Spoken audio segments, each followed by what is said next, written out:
We'll have more, as we will, not only in a minute, but throughout the entire night on the Tony Perez weekend in Cincinnati.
USA Regional Tourism Network. Stay close to CincinnatiUSA.com.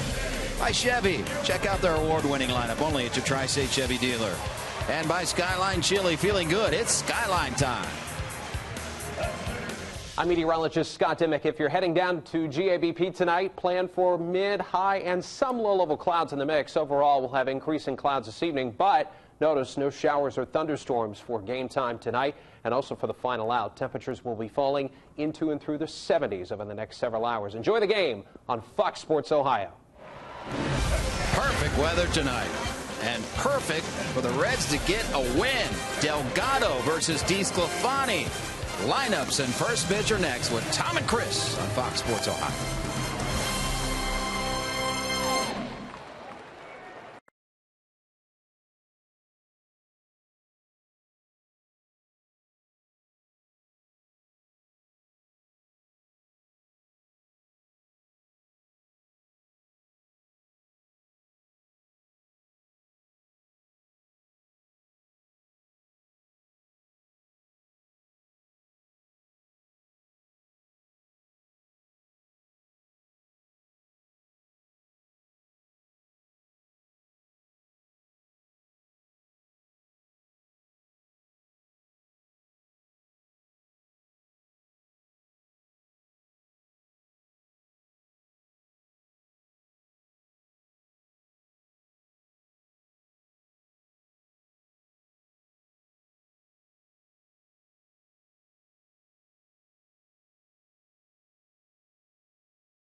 Spectacular again tonight, and we are set for baseball here at Great American Ballpark. The Diamondbacks have won each of the first two games of this series, and Chip Hale's lineup has Ender Enciarte, A.J. Pollock, Paul Goldschmidt, David Peralta, the cleanup hitter, back in the lineup. Aaron Hill tonight at second, and Jake Lamb at third. Salta Lamaki at catching. They move Owings over to short. That's where he started his major league career. And Randall Delgado is on the mound. Anthony DeSclafani having a rock solid first full season in the major leagues. And on the first pitch of the game, it is rock solid to the seats and right. 1-0 Arizona.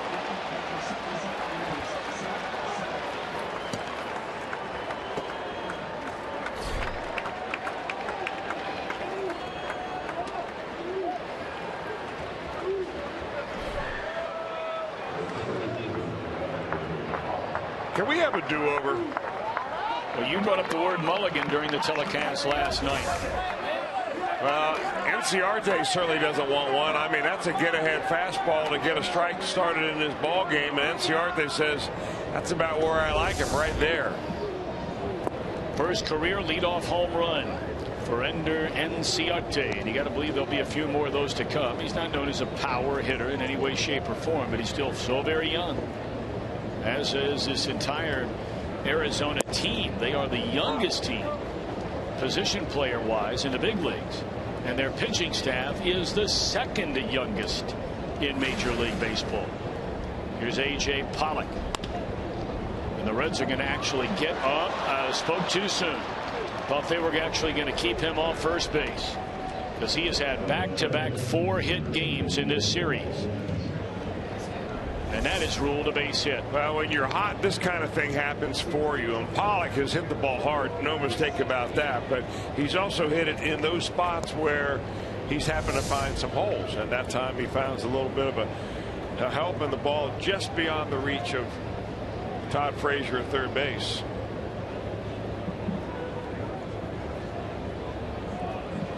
So here's Paul Goldschmidt, and he looks at a fastball and there a strike.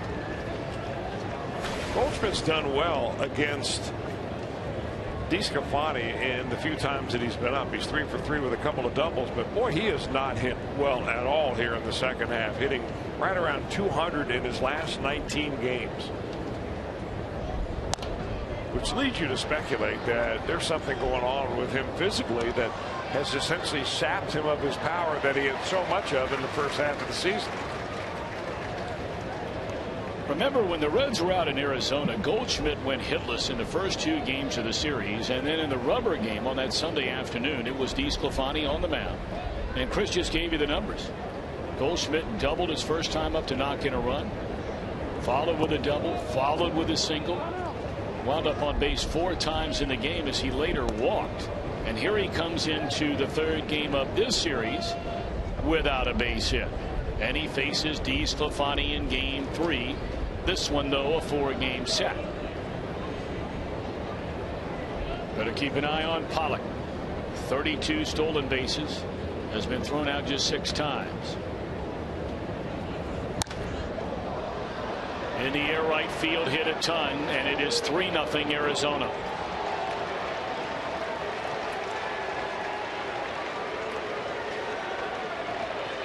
When DeSclafani has had his problems this season, and he's having a very good rookie year, most of those problems had occurred here at Great American Ballpark. He had back-to-back starts a couple of weeks ago where he allowed 6 earned runs in each start.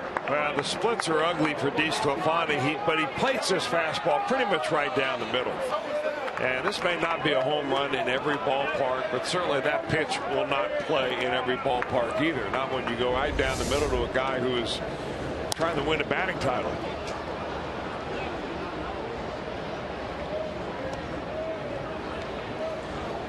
This is the home road split. When you break down DeSclafani's year and you say, well, what has he done at home and what has he done on the road? And his last few starts have been on the road. But he has struggled here at home, and he's going to have to tame that monster at some point if he's going to wear a Reds uniform for a long time. There's David Peralta having a very good year himself, playing every day in the big leagues for the first time. 1 point short of being a .300 batter. 64 runs batted in. Has 42 extra base hits. 2 balls and 2 strikes on David Peralta.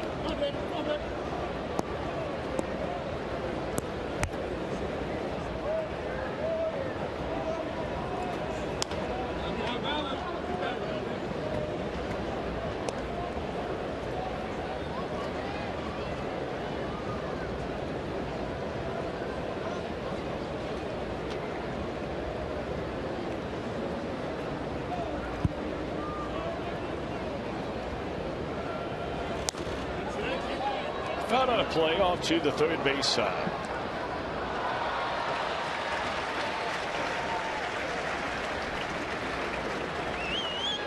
Good crowd on this beautiful night. Not quite a sellout, but certainly in the 34, 35,000 range. Swing and a miss. And that's a first out registered by Anthony DeSclafani. We look at the Reds on defense, presented by Ford. Brennan Bosch out and left, and making his major league debut tonight is Ryan Lamar. A native of Michigan is Ryan Lamar. Played collegiately at the University of Michigan. I had a chance before the ball game to say hello to his family, and I talked a little bit last night about Ryan being on the Reds caravan, the leg that I happen to be on 3 of the last 4 years, and just what a terrific young man he is. And after meeting his family, you can understand why. His mom and dad are so excited to be here tonight. His sisters, his girlfriend, extended family. Well, I mean, you couldn't have taken the smiles off their face for anything in the world. They made the drive down today from Michigan. And he's worked very hard to get here, and he was nearly sidetracked last year when he was beset by injury and really didn't play any in the minor leagues after the month of May. So he's getting his opportunity here, not only an opportunity to be on the ball club, but to start a major league game tonight in front of a big crowd. Jake Lamb, now the batter, makes his first start of the series with a right-hander on the mound. Aaron Hill got starts at third base each of the last 2 nights. Ahmed getting the night off tonight. They shove Hill over to second base. And Owings at shortstop. 0-1 pitch. Pulled foul.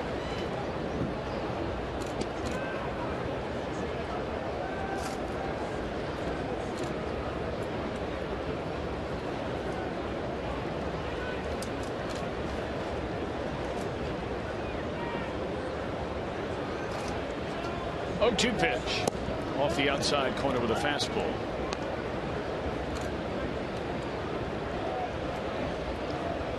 A home run by Inciarte on the first pitch of the game after an infield hit Goldschmidt the other way. A 2-run home run. And it adds up to a 3-0 Diamondbacks lead after a half inning.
Reds coming to bat, bottom half of the first inning, facing an early 3-0 deficit. Let's take a look at Brian Price's starting lineup, brought to you by Meyer.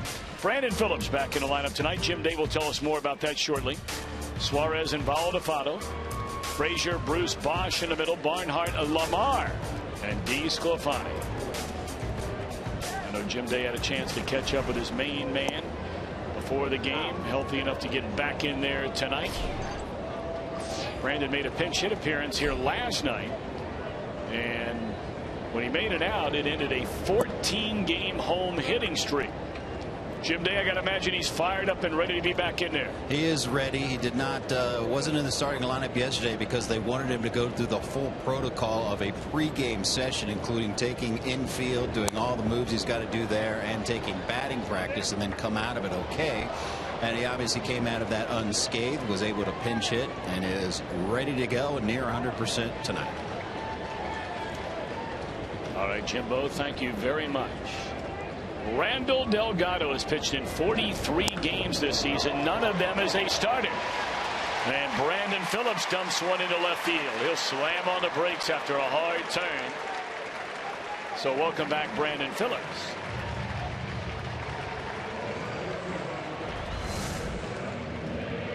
Delgado pretty much centers the plate right there with that one, and Brandon is right there thinking about two, but Inciarte gets to it very quickly, and an accurate throw right on the money will keep Phillips at first base.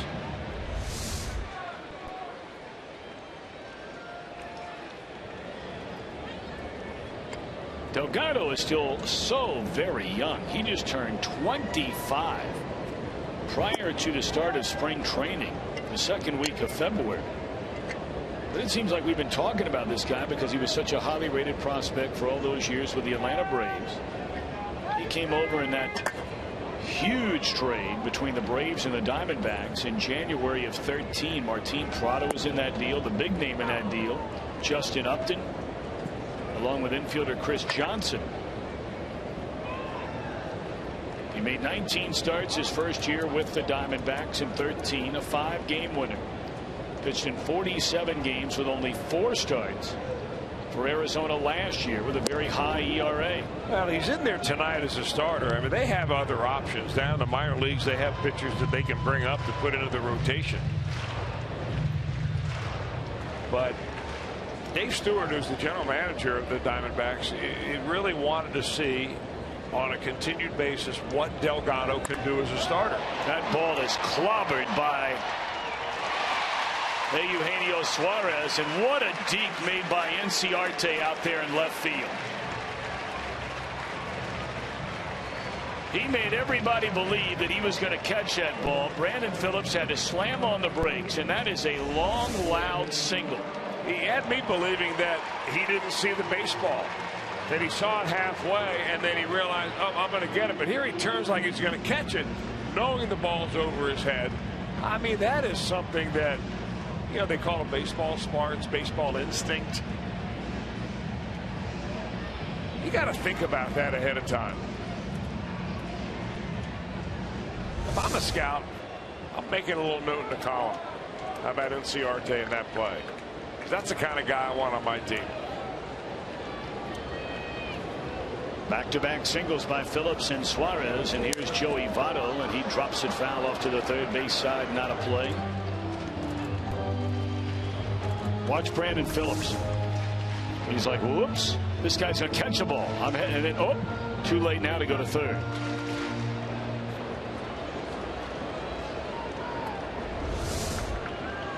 Play by Inciarte is the kind of play that Brandon Phillips would make.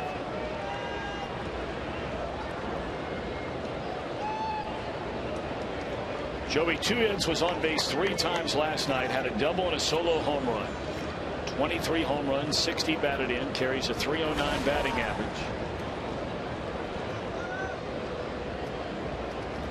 And Votto representing the tying run here in the bottom of the first inning. 2 on and no out. 0-2. Like the old days, huh?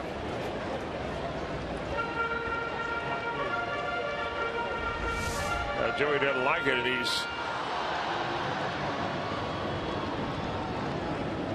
giving the word of the home plate umpire might Lichwinsky about it. I'm not sure what he didn't like.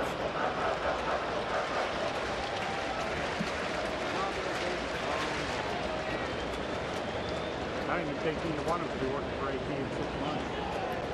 I didn't think Gary would like to. Nothing in 2 on Votto with 2 on and nobody out. That is the off-speed pitch of choice for Randall Delgado.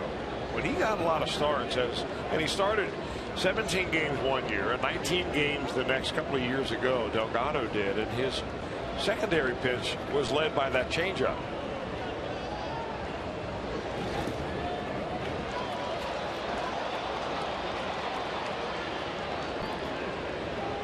Well, how many times have we seen this happen, though, with Joey Votto at the plate? The pitcher jumps out ahead 0-2 and then nibbles himself into a count that eventually becomes a Joey Votto count.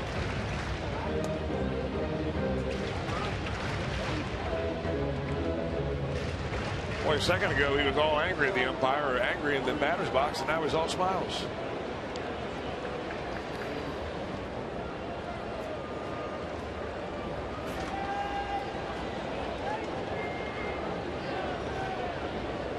Two balls and 2 strikes on Votto. Struck him out, pulled the string on him there. 1 away in the inning. We look at Arizona defensively, presented by Ford. We mentioned when we were in Arizona 2 weekends ago, it was Peralta in left and Enciarte in right. They flip-flop. And man, the versatility for a manager in a player like Owings. A shortstop by trade, moved over to second. But if you just make the decision, yeah, he's my everyday second baseman, but circumstances dictate I'd like to keep his bat in the lineup. He's swinging the bat well right now. Just move him right over to shortstop.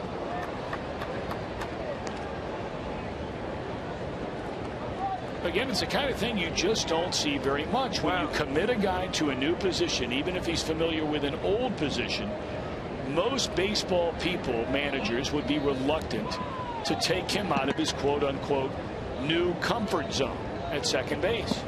They don't think anything of it moving Owings over to short. I think 2 parts of it, Tom. One is that you have to have the support of the front office to do that, because those are the guys, you know, your general manager and your assistant general manager and above, who are going to get the calls from the agents and saying, why are you doing this to my guy?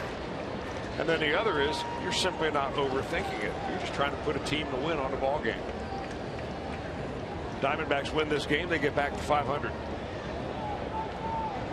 1-1 pitch. Swung on and missed. And Owings, he had 2 hits last night. He had 3 hits in the first game of this series, knocked in a couple of runs. Swinging the bat as well as he has at any point in time in what by and large has been a disappointing offensive season for Owings.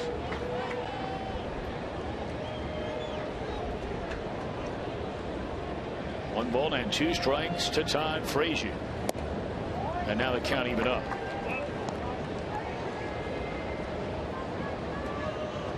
Tony Perez is scheduled to join us, by the way, up here in the Great American Ballpark Fox Sports Ohio television booth sometime during the game tonight. So we're looking forward to that. But right now, the Reds are looking forward to Frazier maybe tying this baby up with 1 crack of the bat. It's a cracked bat, but it's dropped into center field. They're going to wave around Brandon. He will score.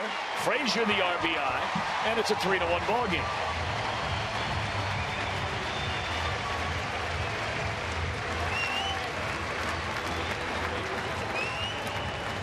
Todd Frazier waits this at-bat out until he finally gets a fastball. He had 2 awkward swings on off-speed pitches, both changeups thrown by Delgado, and Delgado finally on a 2-2 count tries to sneak a low one by Frazier, and Todd meets that with a sweet part of the bat.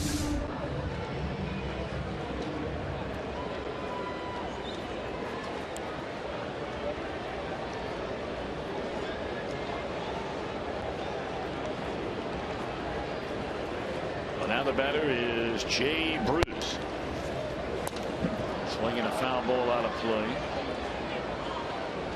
Bruce is 1 for 15 on this homestand. During this 7-game losing streak, scoring early has not been the problem. It's scoring early and then really getting shut down. You know, over a 6, 7, 8. The other night in the 13-inning game, they were shut down for an 11-inning stretch. Bruce only 6 hits in his last 62 at bats. That is a .097 batting average.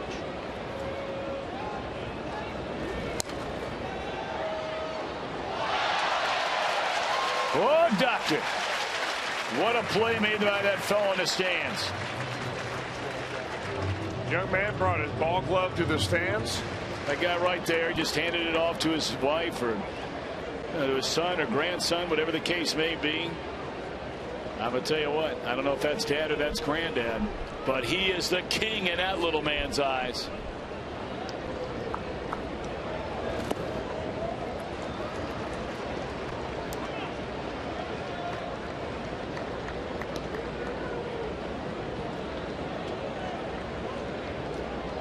Great stuff. They're in a good spot for maybe another foul ball by the end of the night.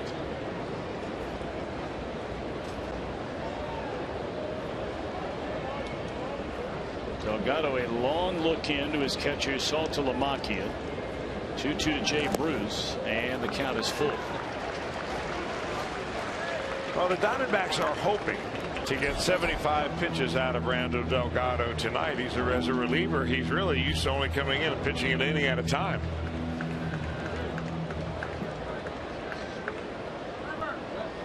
He's got to get it out of this first inning before he gets deep into this game, that's for sure.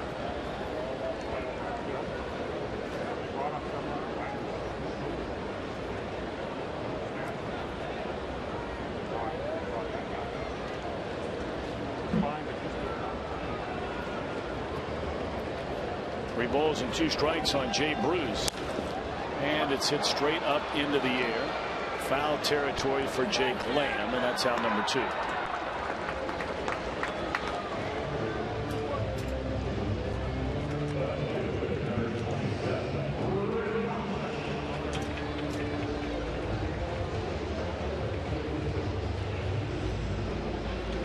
Brennan Bosch getting a second straight start out in left field. Last night went 0 for 4.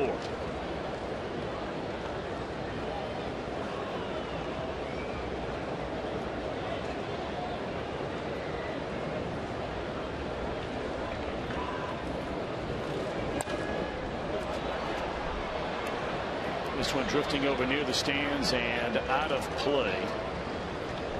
Arizona 3 in the top of the first. The Reds have scored a run, looking for more here in the bottom of the inning. With 2 on and 2 out, and Brennan Bosch, the batter.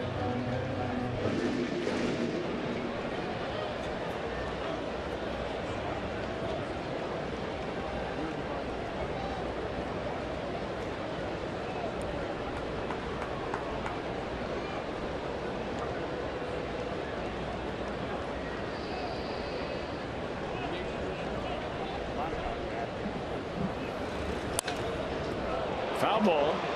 0-2. Well, Bosch probably happy to get back-to-back starts. Only 3 times previous this season.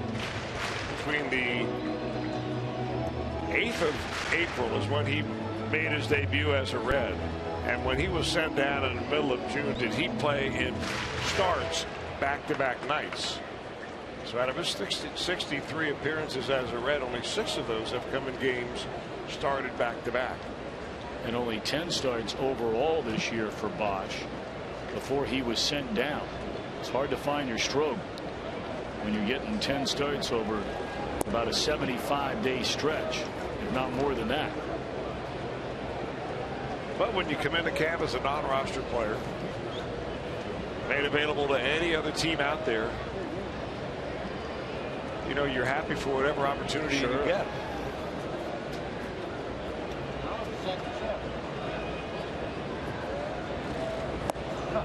Inning over. Reds get 3 hits. They score a run. We've played 1 in Cincinnati, and the Diamondbacks lead 3-1.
Anthony DeSclafani. His 29th career start. And remember now, they started a handful of games last year with the Marlins. They make the deal to get him from Atletios. He has more starts, and he's a rookie, than the rest of the Reds' current starting rotation combined. That's amazing. Well, here's a guy who started the season as a number 4 starter in the Reds' rotation, and now he's being leaned on to be the ace. I wonder if that's ever happened. The note we just gave you, where you have a rookie pitcher on a team at a point in time where we are, and I'm talking about now late August, mid-August, leaning towards the latter part, and that rookie starter has more career starts than the rest of his rotation combined. I would be stunned if that's ever happened. Well, the only reason he has more starts is that he had 5 starts last year as a Marlin.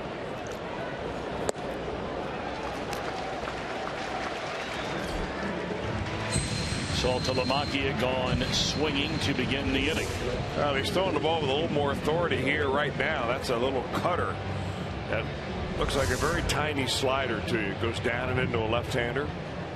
He's got a strong arm. There's no question about it. We've seen DeSclafani throw the ball as hard as 95, 96 miles an hour. He's got plenty of movement on that 2-seamer down. It's all about commanding the fastball. On those days where he can throw it where he wants to, he has success. Base hit into center field by Owings, so his hot hitting in this series continues. Told you 3 hits, 2 RBIs in the opener, had 2 more hits, a stolen base, scored a run last night. Owings and the center fielder Pollock have been white hot in this series. Now Delgado.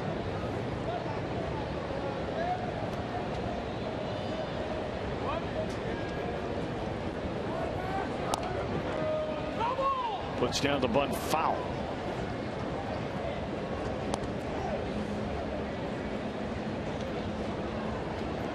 Delgado only had a total of 9 at-bats last year, 76 in his career, and he has 14 base hits. Told you tonight is his first start of this 2015 season.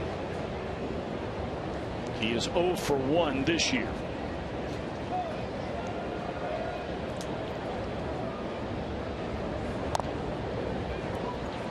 That's a fair ball.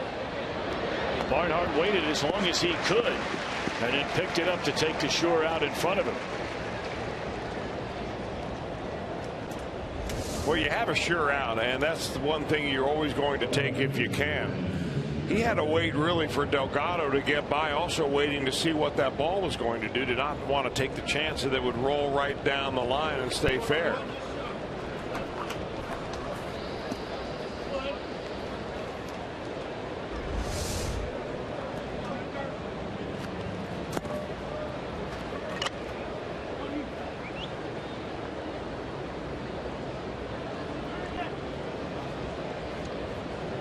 So 2 away, and here's Enciarte, runner in scoring position. Arizona already with a 3-1 lead, and it started with Enciarte clubbing the first pitch of the night to the seats in right field for a solo home run. Enciarte 4 home runs this season.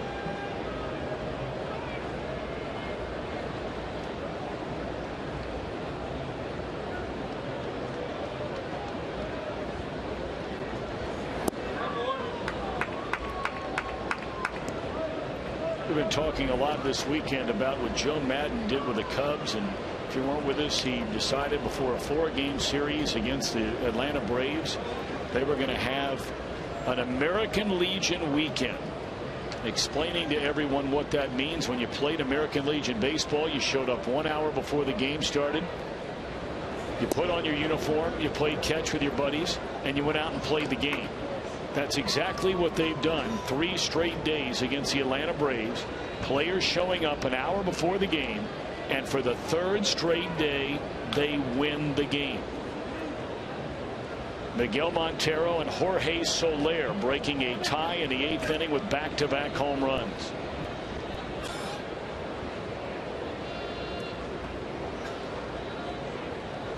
Cubs win their 70th game of this season. 70.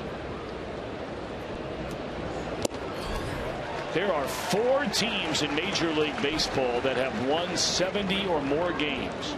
3 of them play in the National League's Central Division. Cardinals with 77. The Pirates with their win today 73. Chicago 70.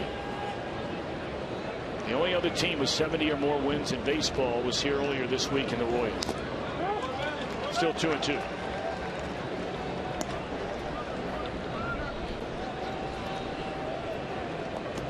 I don't know about you, Tom, but talking to a lot of people who saw the Cubs play in spring training, looked at their roster very closely, thought that the Cubs were going to be an improved team. I don't know how many people really believe deep inside that they saw this coming.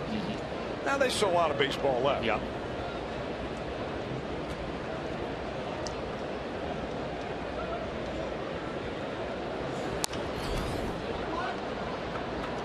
But as you and I talked about with the Cardinals and all their injuries, there are question marks with each of those 3 teams. Certainly the Cubs, their bullpen is a big question mark here. Lately, their starting rotation has become a huge question mark. They won 9 games in a row, but they weren't getting great starting pitching, and then they lost a number of games in a row, getting swept by the Tigers. Heck, they gave up 7 today, but they won the game. And the Pirates, they have A.J. Burnett go down. Cole's having an outstanding year, but what's Jeff Flock going to do down the stretch? You never know. You know what, the Cubs' success, though, especially with Joe Maddon at the helm, makes me want to start up the conversation again that you hear so many times about how important really is a manager to the success of a team.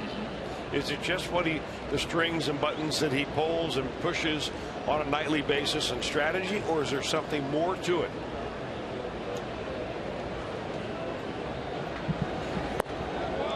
Pitch down and in, 3 balls and 2 strikes. And there are a lot of people out there that say, hey, manager really doesn't mean that much. Give me talent. I want some stud pitchers and some stud players, and those guys are going to win no matter who writes out the lineup. But I think Joe Maddon has a whole bunch of believers up there around the north side of Chicago. And he still has a lot of them down in Tampa. Yeah.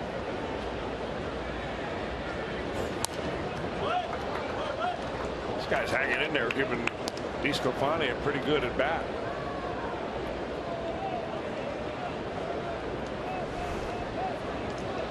There you see the updated Central Division standings. The Pirates edged the Giants earlier today, 3-2. Cubs a winner. Cardinals play later tonight out in San Diego. Padres beat St. Louis in the series opener out there last night at Petco Park, 3-2. There will be a 10th pitch in this at bat.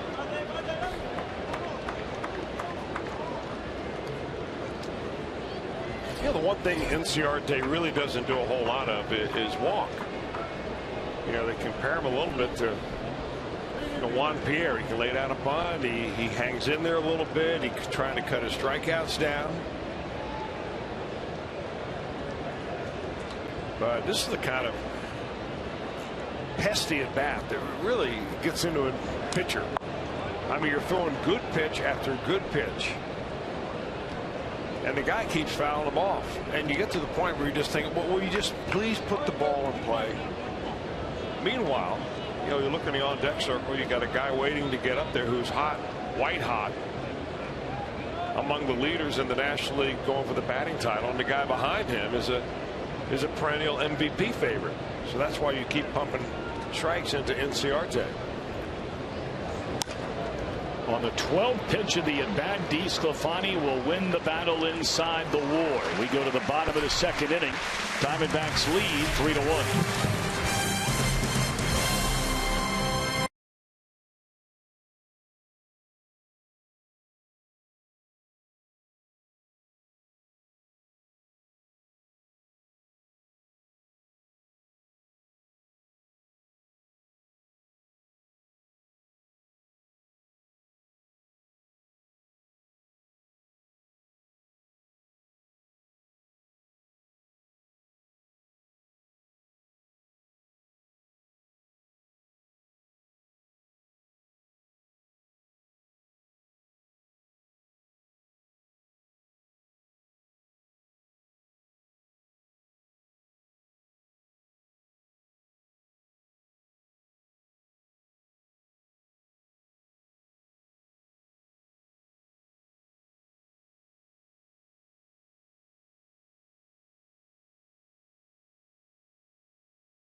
Reds. 4 for $48 ticket offer.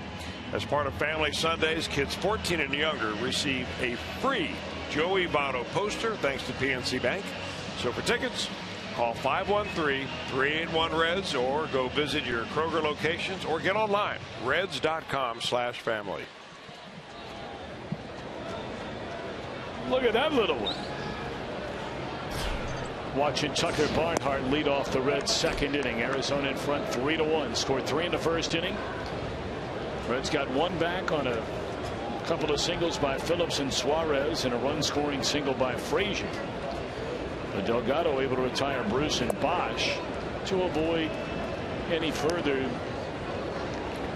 damage.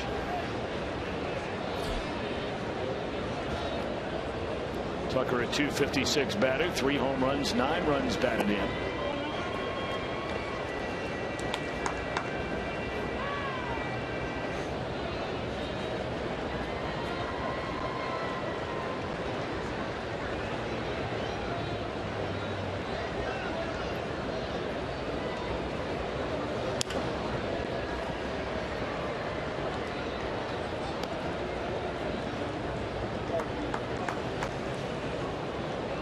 That time you mentioned it early on about Delgado, young guy. We have been talking about him a lot. He's had 47 starts in the major leagues and he's only 25 years old. He is from Panama, Las Tablas, Panama. There really aren't all that many major leaguers from Panama compared to Dominican Republic or Venezuela, for instance. But there have been some very good ones. Roberto Kelly, Carlos Lee, Manny Sanguin, Randy Stennon, Rod Carew, the only Panamanian who is currently in the National Baseball Hall of Fame. Juan Berrier, Bruce Chen, and one other famous one who will be in the Hall of Fame on a first ballot, Mariano Rivera.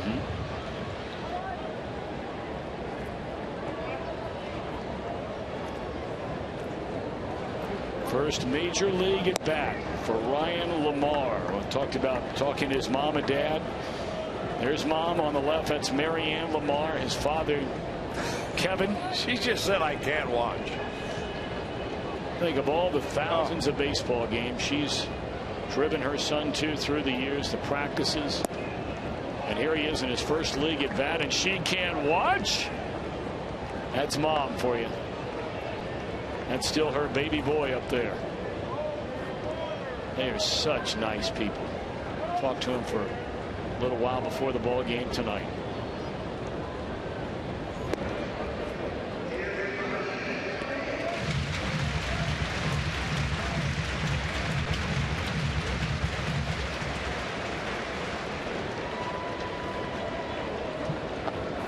Ryan, 26 years old. Swing and a miss. It's 1 ball and 2 strikes. Grew up in Jackson, Michigan. Baseball, football, hockey player. Oh, mom.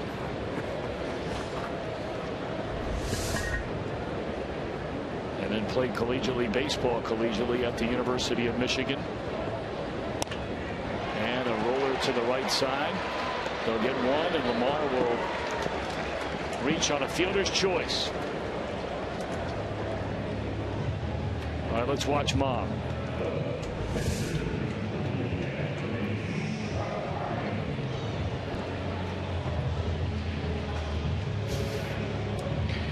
I mean, moms do it all now.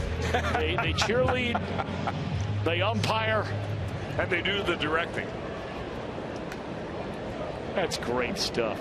Marianne Lamar.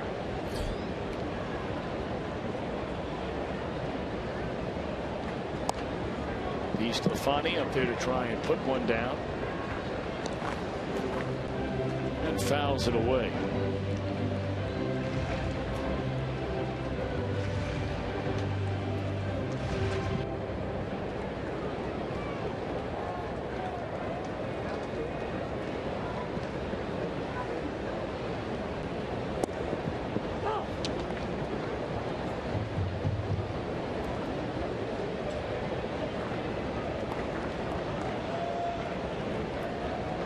No, Lamar, we talked about, Chris mentioned his injury-plagued 2014 campaign.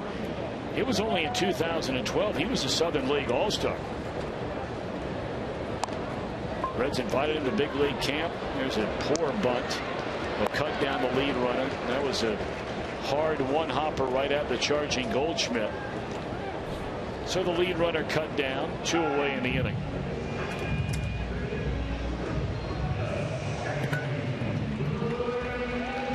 Ryan will get a couple of more ABs at least tonight. We'll keep an eye on Mom and Dad.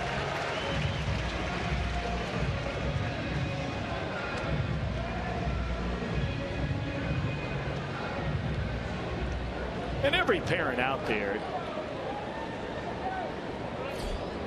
whether your daughter or son is in the school recital, whether they're playing t-ball,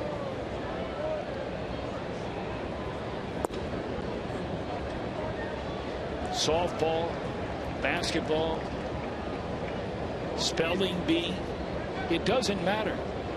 There is no feeling in the world like watching your child and wanting so badly for them to do well at something. There's nothing in the world like it.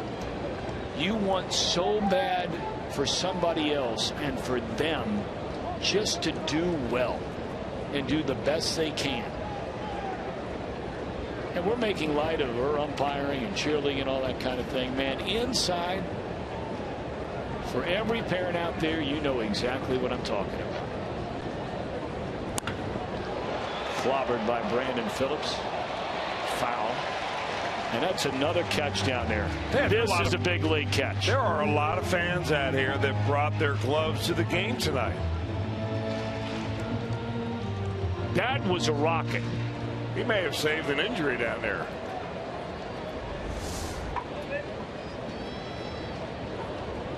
Look at that in traffic.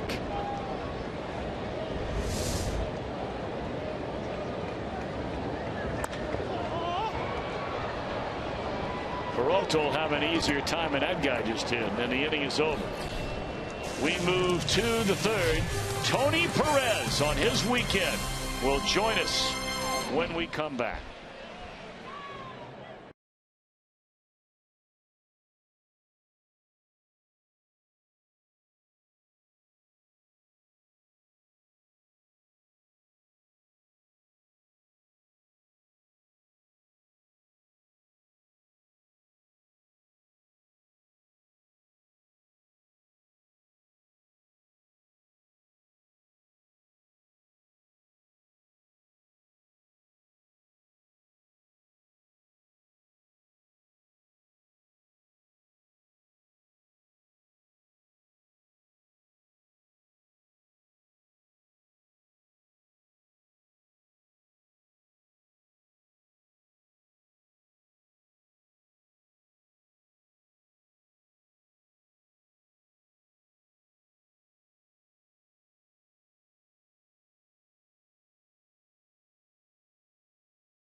Well, what a weekend it has been. It really got started yesterday. They had the ceremony on the field after the game last night, and then the unveiling of a Tony Perez statue before the game today, and then a little while ago another ceremony on the field. Welcome, young man. Congratulations. What an unbelievable honor, isn't it? Thank you. Yeah, but it's unbelievable. I mean, been 2 days great. I mean, so many surprises, so many memories coming back to me, you know, because of, you know, being at the ballpark here in Cincinnati, they brought a lot of things to me, and see my teammates and my ex-teammate, that's great. You know, two things that were said last night and today. Pete Rose was with us, and he talked about meeting Tony Perez. You guys were in the minor leagues together. I think he said you were 18 or 19 years old in New York 55 years ago. That's right. 1960. 55 years ago. I know Pete that long. I'm sorry for that. But you've been almost, you know, we saw Patuca there for a minute, and, you know, you really got emotional for the ceremony out there when you started talking about her, because of all your accomplishments, having grown up around this ballpark and known your wife as long as I have, and you guys are coming in on, what, 50 years married? 50 years. Congratulations. Thank you. She's the best. No, she is the best. I mean, she's my Hall of Famer. Hey, Tony, when you the culmination of this weekend, of course, is the end product of so much work and planning by so many people around the Reds. When you first heard that the Reds were planning to honor you with a statue, how did you hear, and what did you think?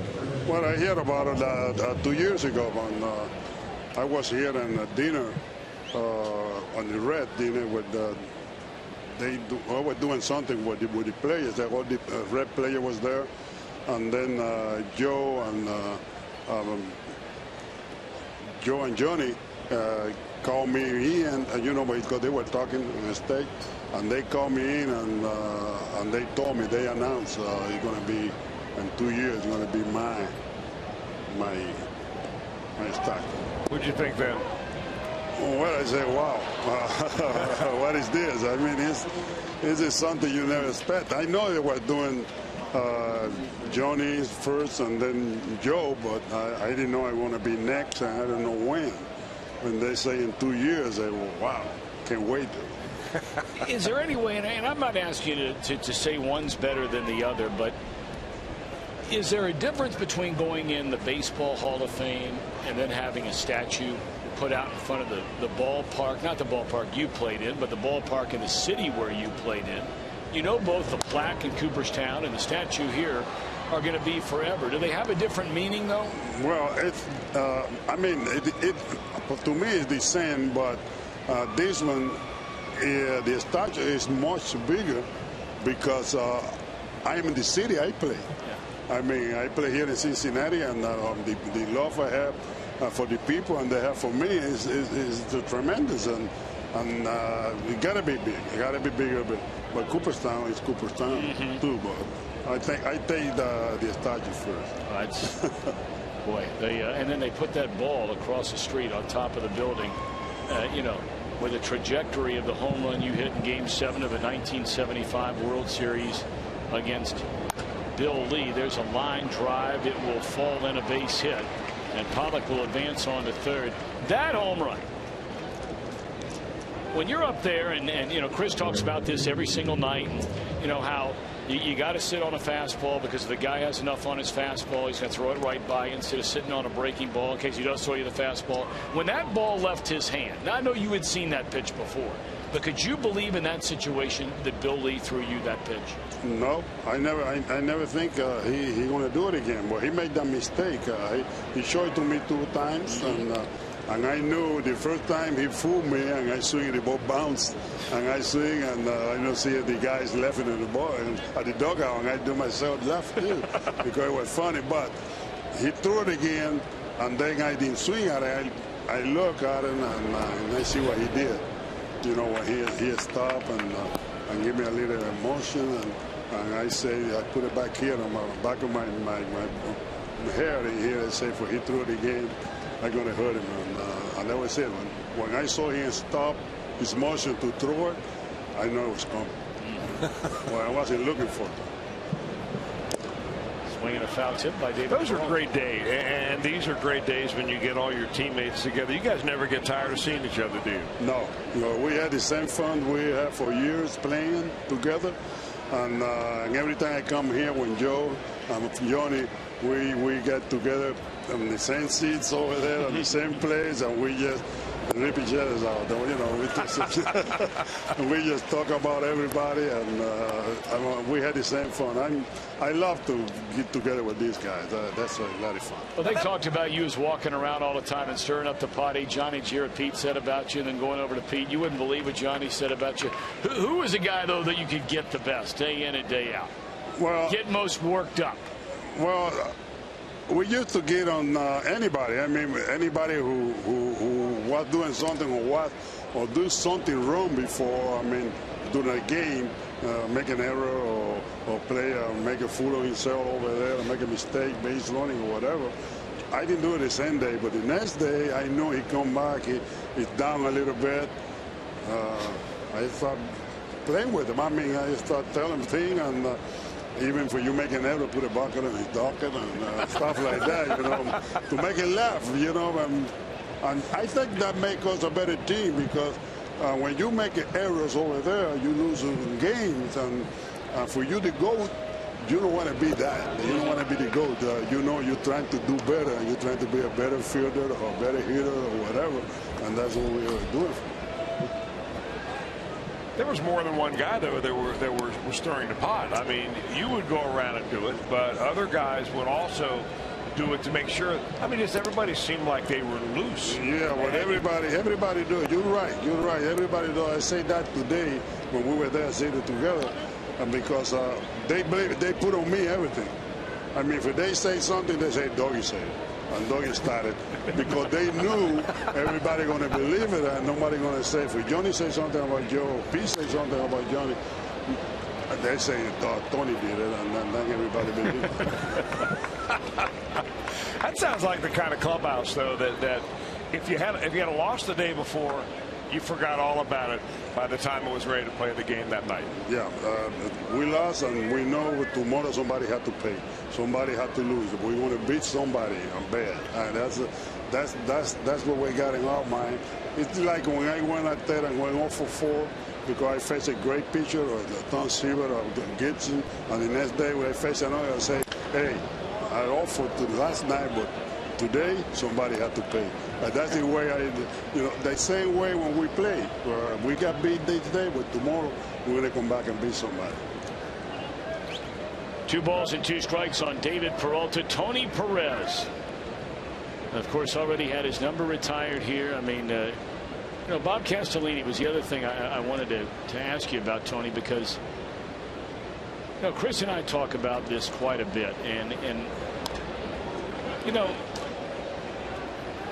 we talk so frequently about there aren't as many in the African American community that are in baseball today. And they're not growing up with fields to play on and so on and so forth. And there's no doubt that challenge is there, and baseball is looking in to try and change that. In places like Cuba or the Dominican Republic or Venezuela or any of the Latin American countries. And Chris was talking about a game last night, that the pitcher on the mound, Ruby De La Rosa, used to play with old license plates and things like that. And you hear about guava leaves being used as gloves and using cans and wrapping tape around them because you didn't have a baseball. When you were growing up in Cuba, was it ever inconceivable that you would play in the major leagues? Not make it to the major leagues, but play baseball in America? No, I never thought about it. Like you say, but we play with any kind of with anything, with a baseball, we wrap it up with tape or whatever. We don't have the equipment, we don't have the baseball, we don't have the glove, but we play in the town I grew up. We don't have too many cars going around the city. The town. What we do, we play in the streets, and we play for an hour or two, and then with the car come by, we stop the game, let him go, and because we know it's going to be another maybe an hour or later. We can play anywhere. You didn't have a bat. What did you use for a bat? Branch? No, we use a bat. But I play a lot of with a stick, you know, with a Brewers stick, sure. you know, yeah. But we cut the blue out, right. we use the stick, and we play with that, you know, with a little anything, with a little pine seed and whatever. No matter. I just want to be swinging. That's what I did. You did all right, Tony. I grew up in Cincinnati. I remember you when you first were here. And the one thing that I remember you doing, and maybe it didn't always happen like this, but it always seemed that you did an interview after the game. If you were the star of the game, you did an interview on television or on radio, and you did it in English, in your second language, and you learned English to do that. And now I see so many players that ask for a translator to do interviews. Well, what is your advice to Latin players that come over here where English is their second language and it's never going to be as good as their native language? But what is your advice to them as far as, you know, learning a language or doing interviews and things like that? I know my English is not perfect right now, but what I like, when I do in that time is to try to speak the most I can and do the interview because it's the only way I'm going to learn. Tony, we're so happy for you. I know you've had a busy weekend. We're going to let you enjoy it with your family. Thank you. God bless you, sir. Thank you, Wajid. You're the greatest. Great Tony Perez, and there's his wonderful bride, closing in on 50 years. His granddaughters, those are Eduardo's daughters, his son Victor, so many other family members here for this wonderful, wonderful weekend honoring the big doggy, Tony Perez. Thank you.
Day in and day out, you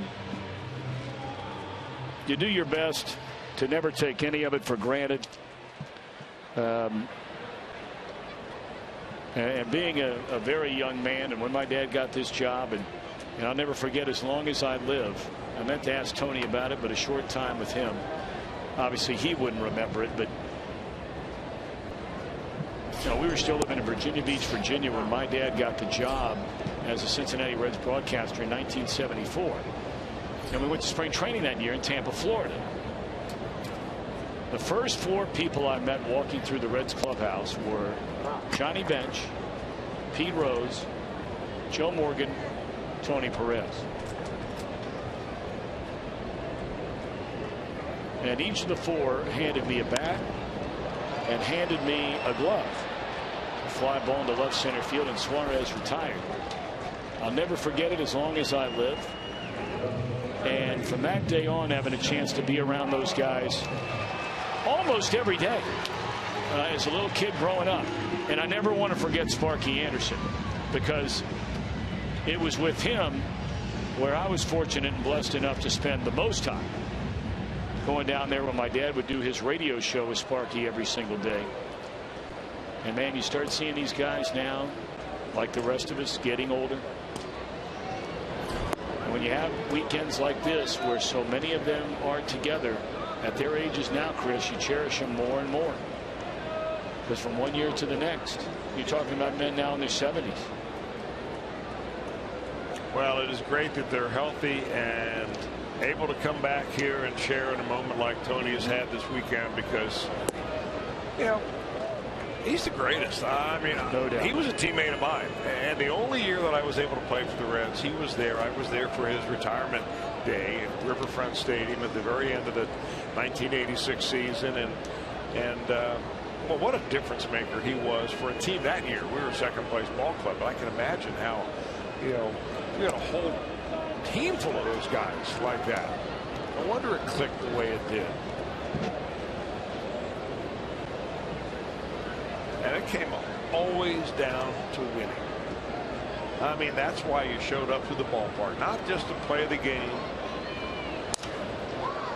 or get a couple of hits, but I mean, it was just always about winning.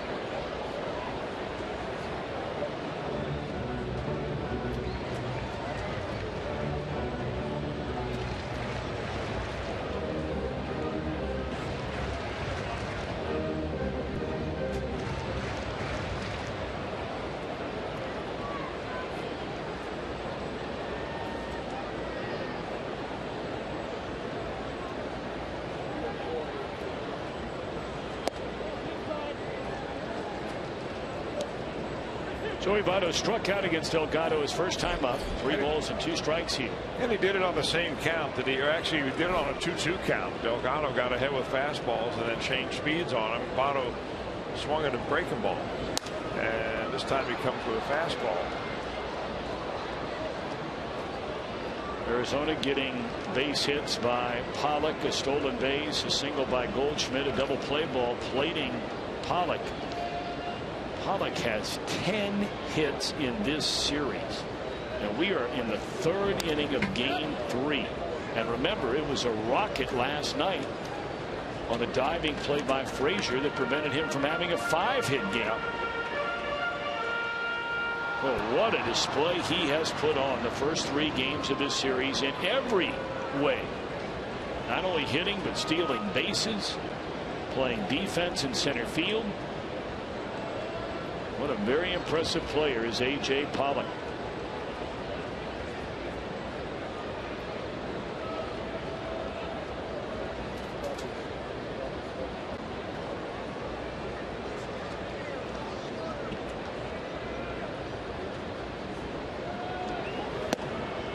And Votto draws a 1-out walk. Reds trailing by 3. The inning continues for Todd Frazier.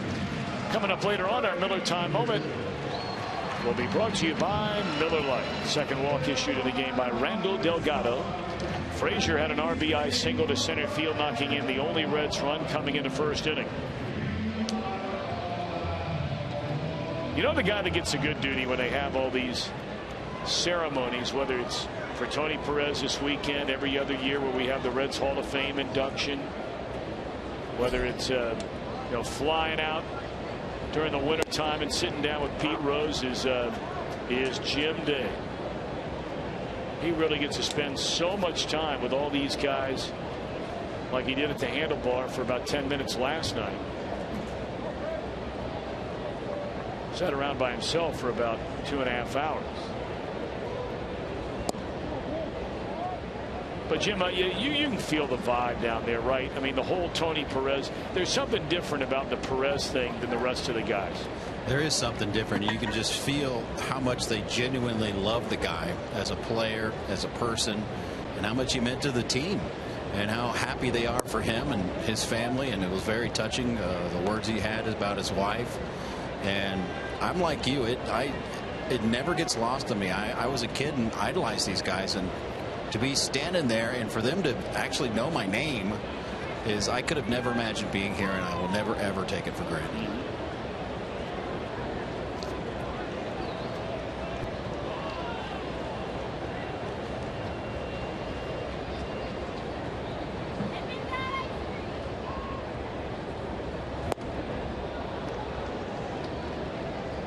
Two and two on Todd Frazier.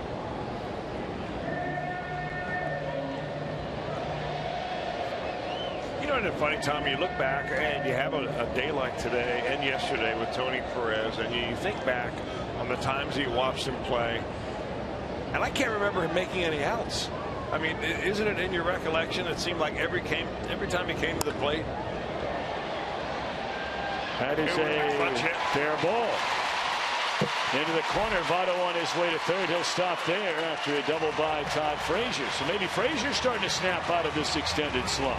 Well, he hit a fastball very hard his first time up, straight up the middle. That time he negotiated a breaking ball to stay fair right down the line, and it was off speed, down and in. And he was hoping this baby was going to stay fair, and it looked like it either was right on the line or very, very close.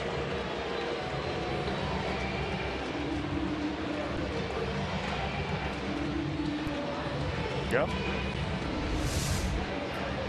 But finish that thought, Chris, you were talking about. Well, I mean, just in our recollection is that it seemed like every time he stepped to the plate, he got a hit. And we know it didn't happen. You know, sometimes we spoil our memories by looking up the numbers, but that was the feeling that you got when you watched Tony Perez play. You know, a lot of people have, and I've read this in many places where people say, oh, you know, clutch hitter, go back and look at his runners in scoring position numbers. And I think, you know, when you start doing that, I think most of his teammates would tell you, did he do it every time? Of course not. Nobody does it every time. Were there guys statistically, when you go back and break it down, that may have been better in those situations than Tony Perez or anybody else for that matter? Of course. I think what his teammates are talking about as far as being Mr. Clutch is when he did it. It's not always how frequently you do it. It's when do you do it. You know, are you getting 2 or 3 hits with runners in scoring position in games where your team is, you know, 7 runs ahead and piling on, or you're 5 runs down in the 9th inning? There's a base hit by Jay Bruce. And this will play to pair. And Bruce stands up with a 2-run double to make it a 1-run game. Maybe that'll get Jay Bruce going a little bit. Kind of interesting, in this inning, Delgado has been hurt on the off-speed pitch. He gave an off-speed pitch to Frazier, and he really sped the bat up for Jay Bruce, who was late on a fastball. He throws him an 82-mile-an-hour off-speed pitch there, and Bruce is able to rocket that ball down the right field line.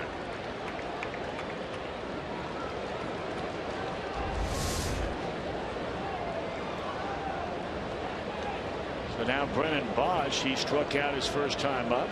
Bruce a tying run out at second base. And that wild pitch will advance Bruce on to third, now representing the tying run.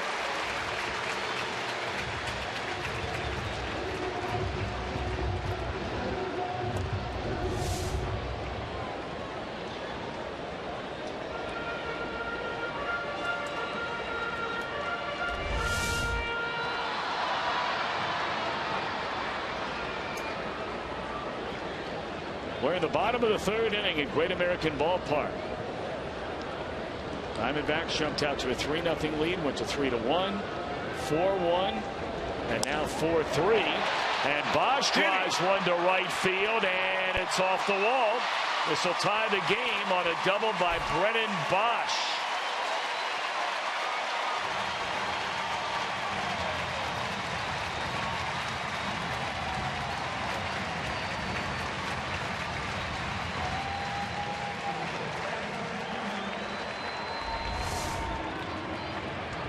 Well, another off-speed pitch, and Delgado keeps going to the same well, and now the Reds are beginning to zone in on it. Well, he's finished. You mentioned they were getting him right around that 70-75 pitch mark. He leaves with 65. They didn't know it was going to be in the 3rd inning. A 4-4 game. This will be our Skyline Chili call to the bullpen. We're back in a moment.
from Taylor Mill, Kentucky will win that Tundra, and you can still register for your chance to win it. Just stop by your Cincinnati and or Northern Kentucky Toyota dealer. This is a wild one right from the get-go. First pitch of the game, home run by Ender Inciarte. After that, a single and another home run, 3-0 Arizona. Reds got a run in the bottom of the first, Arizona a run in the third, and the Reds knocked Delgado out of the game after a one-out walk. Double to tie it up. And here comes Zach Godley pitching in his 5th game.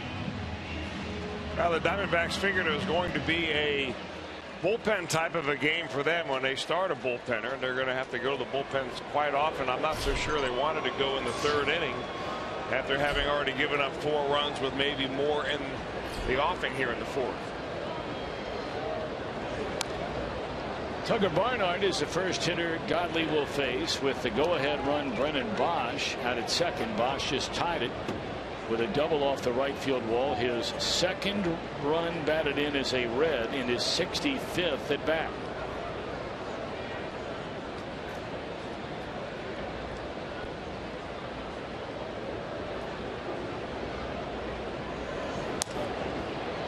Soft liner, the third baseman for the 2nd out of the inning.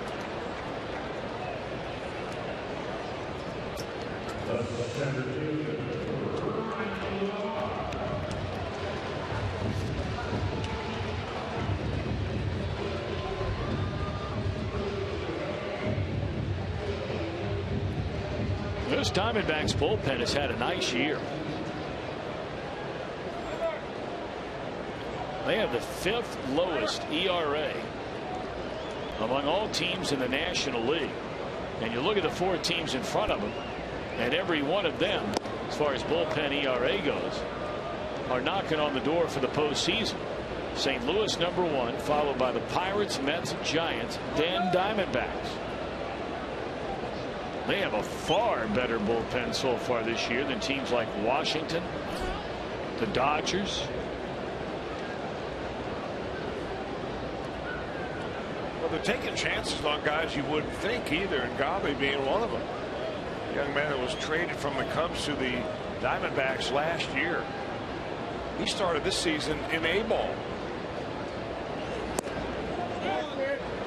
where he was a starter there, and he fashioned an 8-3 record. I don't think Ryan Lamar or his fan section up there like that call at all.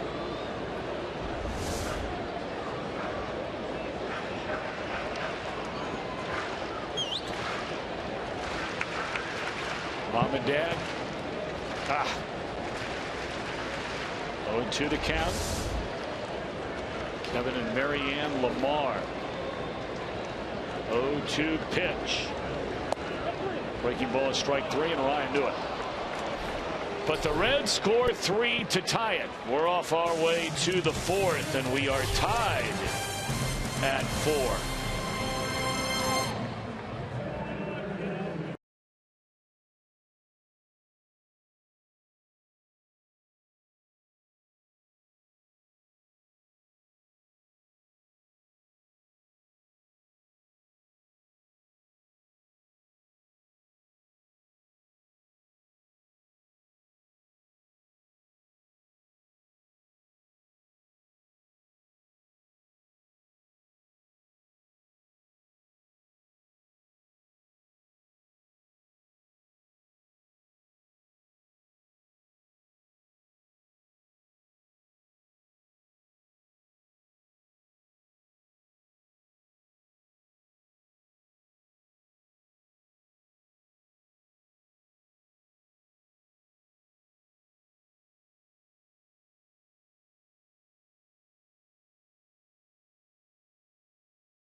Diamondbacks and Fox Sports 1 starting Thursday, September the 3rd. It will be Jim Harbaugh's debut at his alma mater at the University of Michigan.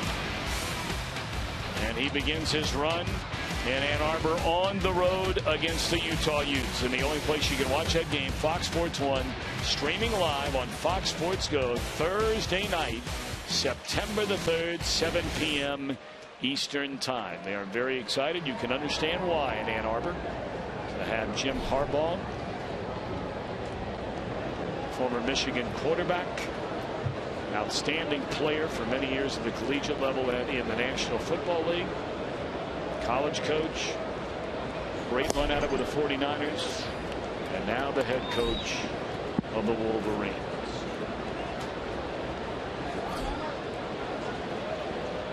Jake Lamb to face DeSclafani, who's now given new life in this one. Anthony's given up 4 runs and 6 hits. Same totals for the Reds as we start just the top of the 4th inning.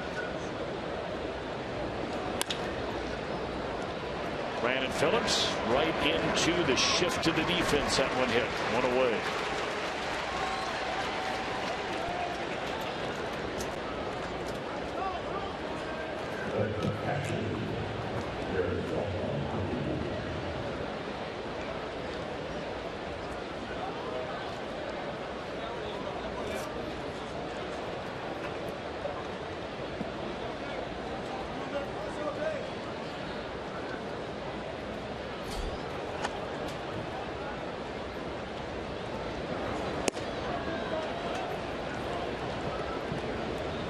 Saltalamacchia struck out against DeSclafani his first time up. That ball drilled in the left center field. That'll go to the wall. Saltalamacchia in with a stand-up double. He had a pinch hit double and a big one in the opener this series. 1 for 2 now tonight.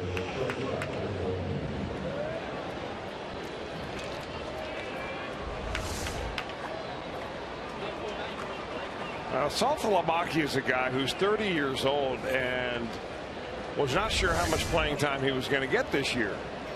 Started the season with Miami. They eventually released him after he had a horrible start. Arizona picked him up when Tuffy Goswitch had to go on the disabled list. He's lost for the year. They needed a catcher, and he's filled in for them and filled in fairly nicely. It's a big batter in his ball game right here and right now. Owings is swinging a hot bat. He's batting in the 8-hole. You have the pitcher behind him.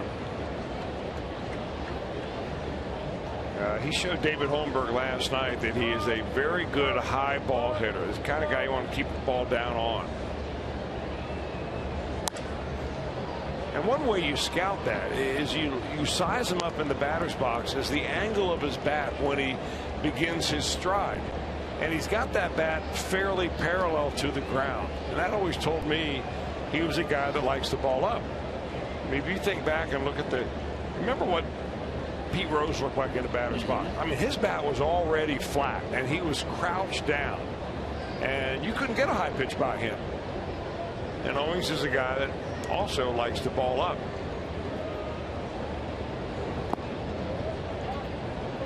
And that really should feed into the strength of DeSclafani because his best pitches are down in the zone. Got good action on his two-seamer when he keeps it down. It's trying to stay away from those mistake pitches.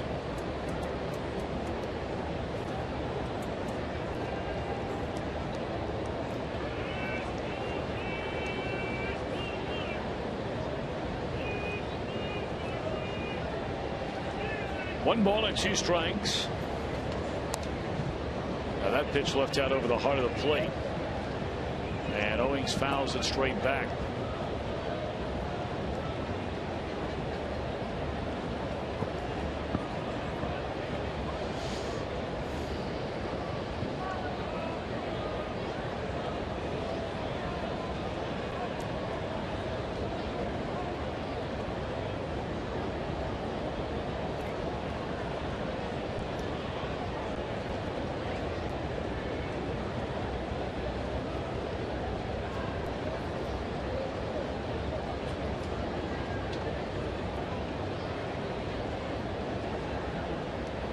1 ball and 2 strikes.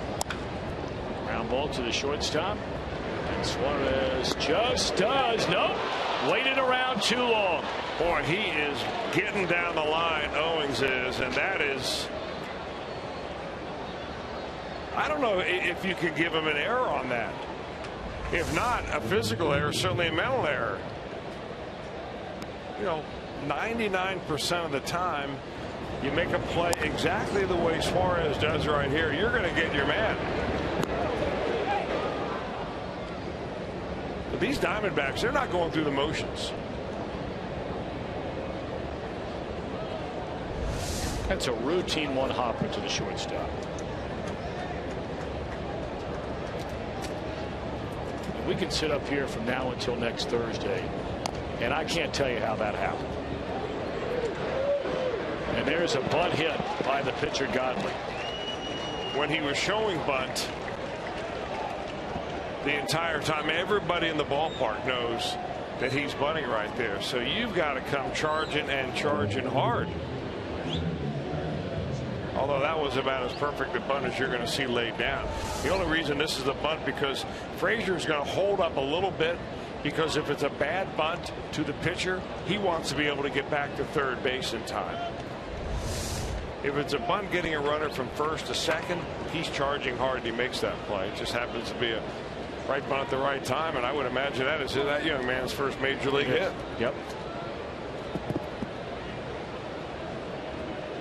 So here just a moment ago, you had a runner at second with 1 out in the inning, and a 1-hopper to shortstop turns into an infield hit, a bunt single by the pitcher for his first career hit. And you haven't had 2 balls travel 100 feet, and they're loaded with still only 1 out. Ender Inciarte. A home run on the first pitch of the game, and then popped up to left in the second inning.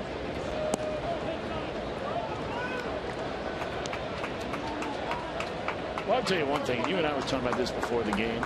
I don't know at the end of the day, Chris, you would have a better feel about this than I ever would, because you were in a major league clubhouse as a player and put a uniform on every day. But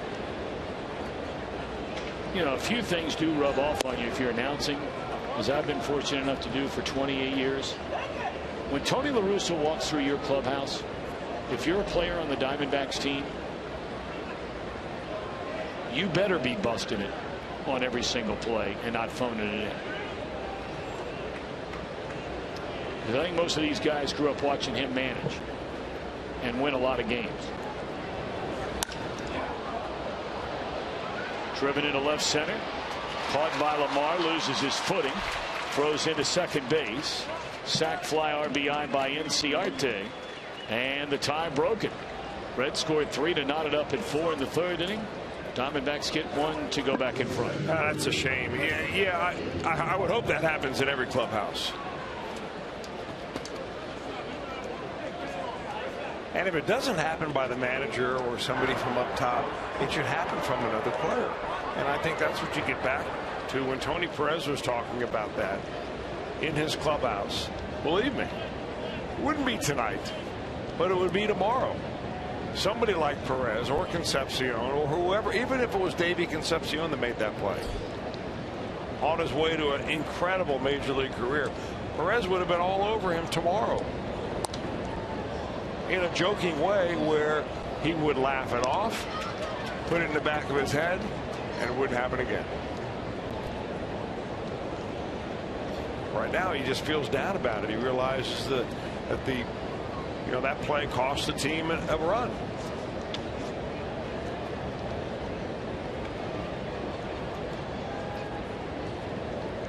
On the corners, 2 out, 0-1 on A.J. Pollock, who's a perfect 2 for 2 tonight.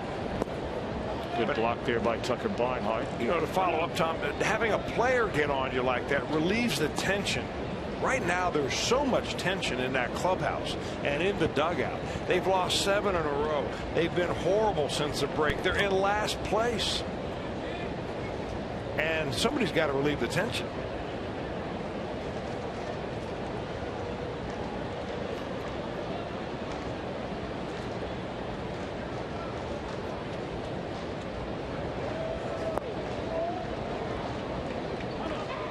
You know, oftentimes that's why, you know, when we go back to talking about leadership in general, leadership doesn't have to always come at yelling and screaming somebody.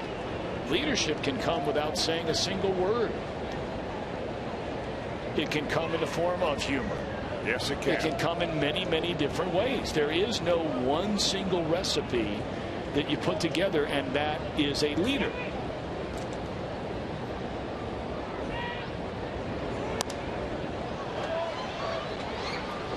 That ball drops just beneath our broadcast booth.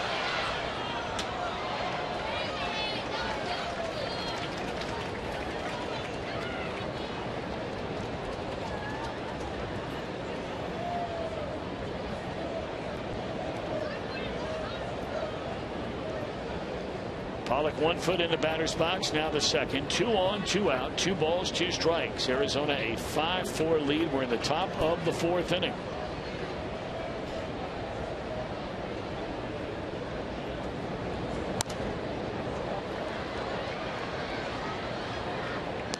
That is the 80th pitch of this game for Anthony DeSclafani. He has not had a single 1-2-3 inning.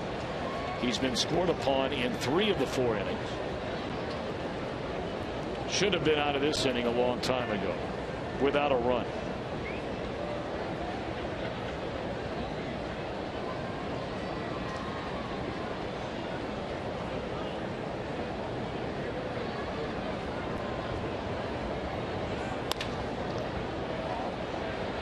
Force out will end the inning. Diamondbacks break the tie. They lead 5-4.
Astros against the Dodgers completes the no hitter for Mike Fiers. And on the same night, Yoenis Cespedes, not 1, not 2, 3 home runs for the New York Mets. 7 times it has happened in Major League history. So we check out our IGS Bringing the Energy. The quirk in this is it's happened 7 times in Major League history where someone throws a no-hitter and someone else has a 3 home run game. And 3 of them have happened this year. Chris Heston and Aaron Joey Votto did it on June 9th, the 25th of July. Cole Hamels and A-Rod. And last night, Mike Fiers and Yoenis Cespedes. 3 of the 7 in Major League history have happened this year. Once again, another quirk in this crazy game they call baseball. Wow. Tell you another quirk in this crazy game of baseball is that first name you saw on that panel, Chris Heston, who fired a no-hitter earlier this year, was sent down to the minor leagues today by the Giants when the Giants activated Mike Leake in order to pitch him tonight against the Pittsburgh Pirates.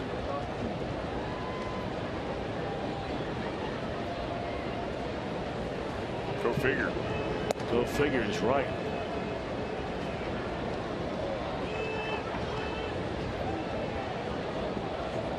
I mean, he was the guy that held that rotation together.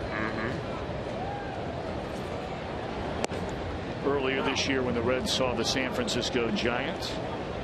Well, Leake, by the way, pitched pretty well tonight. 6 innings of 1-run baseball against the Pirates. Starling Marte hit a home run in the 9th inning for the man aboard to win it for Pittsburgh.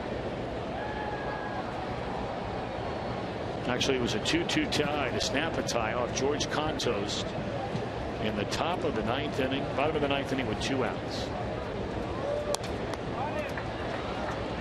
So DeSclafani will bat. Reds have used so much bullpen of late. They're going to get every pitch they can out of DeSclafani in this one. Well, when you're running out a bevy of starters who are rookies every night, you better expect that you're going to use your bullpen a lot. And it's not going to get any better because the Reds at some point are going to reach the innings limit on some of the pitchers who are starters. So one way you limit the innings is you limit the number of innings they pitch in each ball game, or you just shut them down when they get to a certain point where you don't feel comfortable running them out there anymore. You know, in those years where the Reds had such a good bullpen, one of the main reasons why was because their starters were so good. If your starters go 7 innings every night, your bullpen never gets exposed. You hand it over to a very capable 8th inning guy, a closer like a Aroldis Chapman, and the middle relievers never have all that much exposure where they end up giving it up. And really, that's the irony of this Reds stretch right now is for the group they have right now, and it's not going to last that long because they will tire eventually. The Reds bullpen has never been better than it is right now. And they're not getting all that many effective innings out of this young starting rotation. But you go back to since Leake and Cueto were traded, the bullpen ERA is under 2. But again, you can't ride that train for longer than 2-3 weeks at a time, and that's why you have more games like tonight where you may not get 5 innings out of your starter and guys will wear down. And there's a reason guys are middle relievers and not late relievers, and there's a reason they're middle relievers and not starters. Well, we've only seen Aroldis Chapman one time in the last now 11 days. Wonder what his availability might be tonight. They had a big situation in the game here in the series opener. That's when the Reds let that game get away from them in the 8th inning. Arizona added on in the 9th yesterday in a game where Chapman may have just come in to get some work because of the infrequency with which he's been used. So we'll see if they're in a situation tonight, if they can rally, and we have a long way to go in this one. And Chapman will be available.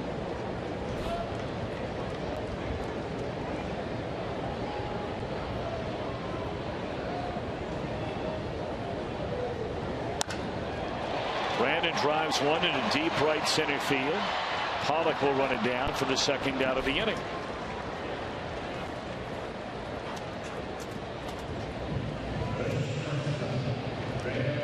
After the Diamondbacks leave town, this homestand still has a ways to go on it. The Detroit Tigers come in for one game on Monday night. And then the Los Angeles Dodgers make their only trip this summer to Great American Ballpark. Reds will miss Clayton Kershaw again. That ball pulled down the left field line, fouled by Suarez. They will see Zach Greinke, who's pitching tonight with Major League Baseball's lowest ERA at 1.5. He'll pitch the series finale in afternoon till Thursday. Greinke tonight losing in Houston 2-0. Reds are gone in order. We're off to the 5th. Diamondbacks 5, Reds 4.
Ford dealer. Ford, go further. By Meyer, find more for a healthier you at Meyer.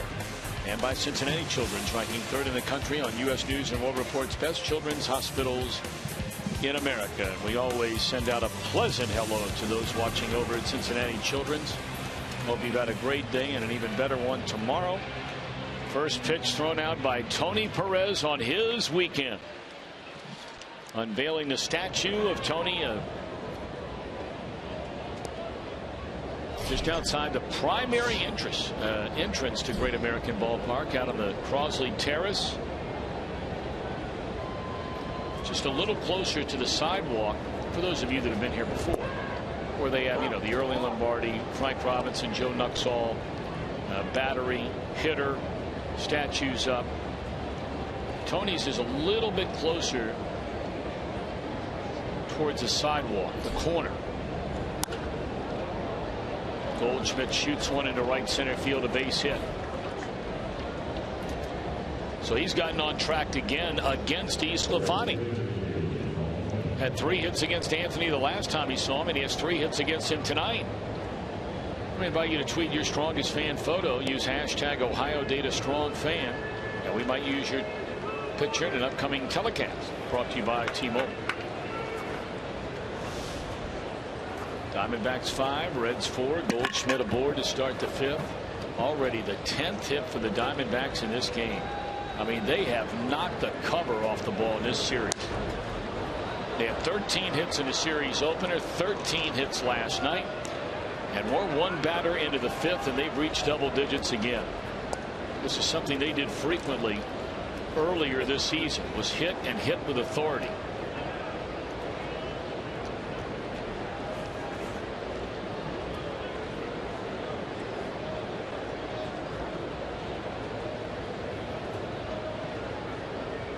They're obviously not a perfect team. They're nowhere near a perfect team. They've lost more than they've won. They're one game under 500. And I think if you're a fan of the Diamondbacks living out in the desert, if you go spend a little money and bring some big time pitchers in here, this team next year could be a bona fide contender in that National League West. Giants are getting older, a lot older. The Dodgers just keep spending money like it's being printed outside of Dodger Stadium, which it sounds like it probably is. But for all the money that they are spending, they are far from a perfect team. Well, what you really like about the Diamondbacks are the age of the players that are playing every day for them. You're looking at guys who have not even reached their peak according to baseball tradition, which is where you get to about 28, 29 years old. That's where you get to your playing plateau, where you normally stay there until you get injured or older in your mid-30s. Peralta's already there at age 28, but so many of these players are around 24. Chris Owings is 23. So if you're looking forward, even in just the next few years, these are the peak years for this ball club coming up right now. So it's far from a rebuild.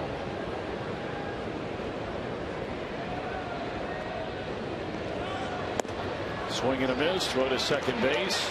It's another thing they do, boy. They just keep coming at you. It doesn't matter who it is. I mean, he had a running start right there. It's his 20th stolen base of the year. Watch him go. I mean, he was running before DeSclafani ever went to the plate.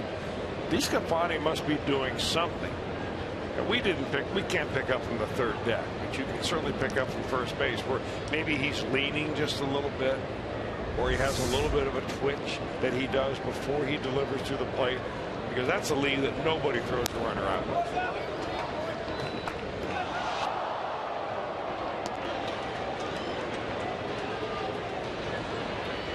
How about that? The first baseman to go 20-20 in a single season since Derek Lee did it with the then Florida Marlins in 2003.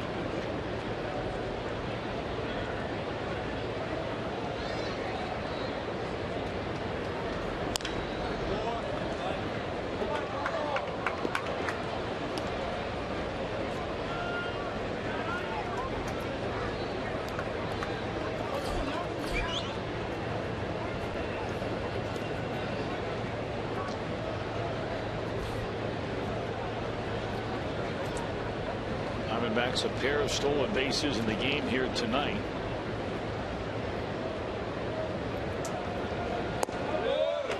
They had 3 in the game last night.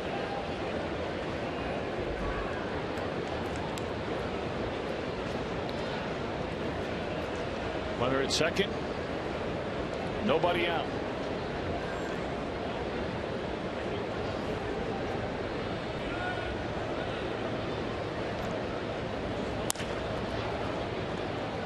That's textbook baseball right there. Single, stolen base, hook one to the right side, advance the runner to third. Now the final piece of the puzzle. You try to get him in, and DeSclafani, of course, trying to prevent that.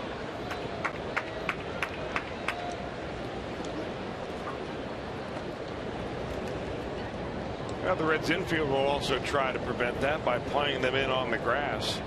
Right now, with the exception of Todd Frazier, who's right on the line. He'll come charging up the line in order to keep Goldschmidt close, but yet be able to play close enough to get that ground ball.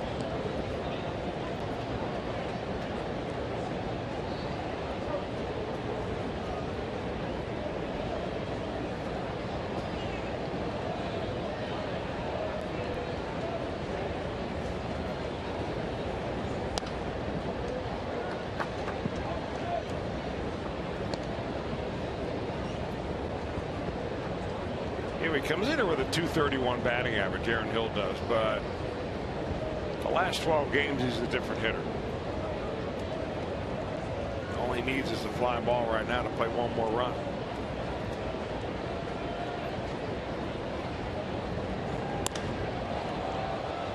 That's more than enough. Goldschmidt will tag, so a single, a stolen base, a ground out, and a fly ball. And the Diamondbacks played a run to make it 6-4 here in the 5th. That is picture perfect baseball right there. That it is. And really the only way you can try to stop that is to just pound the bottom of the zone. Just don't throw anything up. And Hill's a really good high ball hitter. He was another guy that has that bat flat when he's getting ready to swing. And it looked like DeSclafani just got that breaking ball up a little bit too high. Hey, it's tough to do to keep a big leaguer sometimes from hitting the fly ball. They are doing the little things, like booking it down the first base line, taking advantage of a stolen base when it's there for you to take advantage of, and then driving them in from third with less than 2 outs.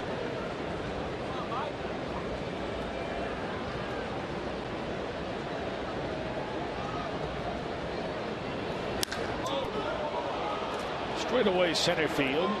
Lamar going back to get it, and the inning is over. Diamondbacks get another run. They have scored in 4 of the 5 innings tonight against DeSclafani and lead by 2.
You can take advantage of 2 exclusive family ticket offers for every Sunday Reds home game.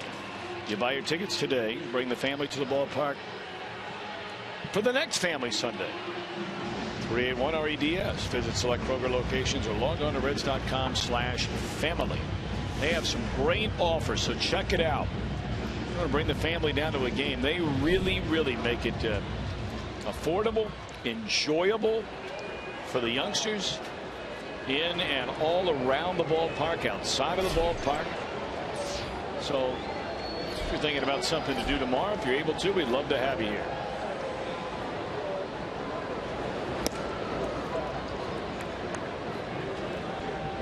Godley beginning his second full inning. Came on to get the final 2 outs when the Reds had tied the game in a 3-run third. The Diamondbacks have scored single runs in each of the last 2 innings to jump back in front.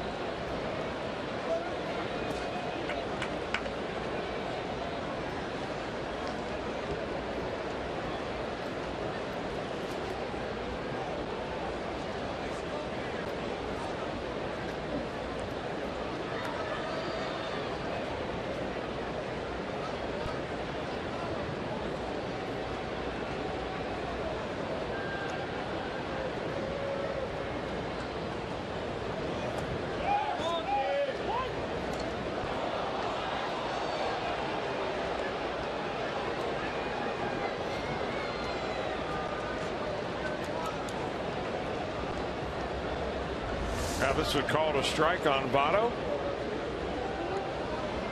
See why.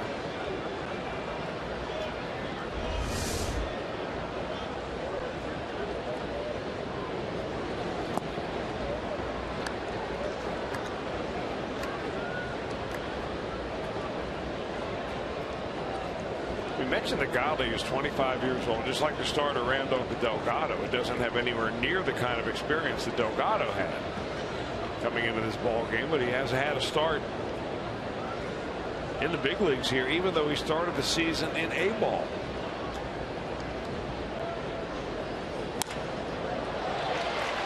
Into center field, a base hit by Joey Votto.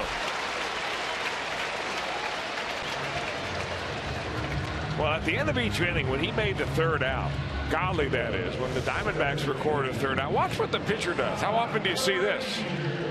Now it's a race to the dugout.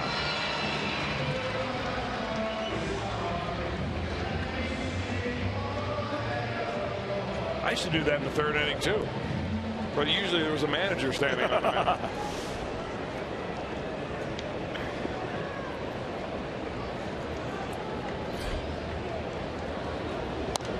Swinging a foul ball out of play by Todd Frazier. It was kind of interesting, really, reading the remarks of Tony La Russa about when he announced when Godley was going to make his first major league start.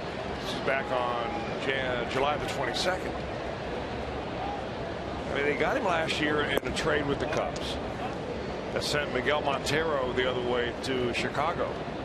So this young man starts the season in Visalia, which were A ball, where he went 8-3. And Tony La Russa said he was in single A and killing it. So he went up the Mobile double A. And he's got movement at the bottom of the zone on every pitch he throws. He's got a future as a starter or a reliever. We want to get a good read on where our future is. That's why he's here right now.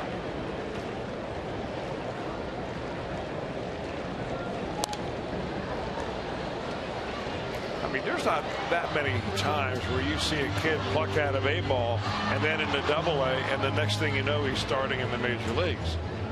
You do see it from time to time, but this doesn't happen very often. Well, you know, it prompts a question then, Chris, and something that just popped into my mind is that, you know, obviously the Reds are getting a look at their future, or some of their future, front and center here with all of these rookies in their starting rotation. It's not going to work out well for everybody. You hope it does, but we know that's not the way it is. You have still so many other heralded young pitchers coming up through the minor league system, whether it's Stevenson now AAA, although on the DL, whether it's Nick Travieso, whether it's Amir Garrett. And now I'm talking about guys in a lower level of the minor leagues when I'm starting to drift into Garrett and some of these guys, not single A. Right. But, you know, do perhaps the Reds think that direction with any more young pitchers moving forward, or have we seen enough young pitchers already? I don't know. I mean, yeah, that's really just up for our speculation.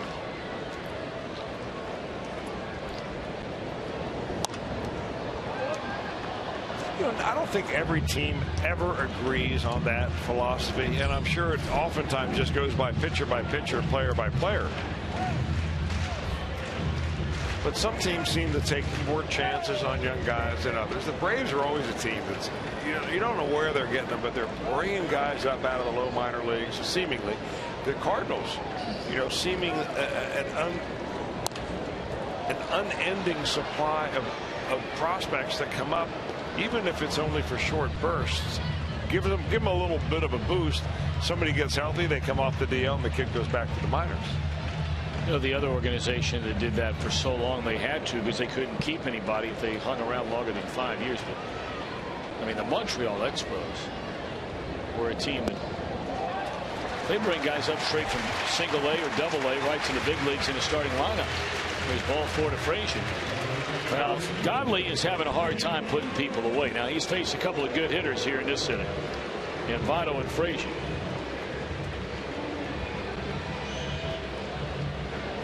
Chip Hale will likely get the bullpen up and going. They're milling around down there. He's about to pick the phone up.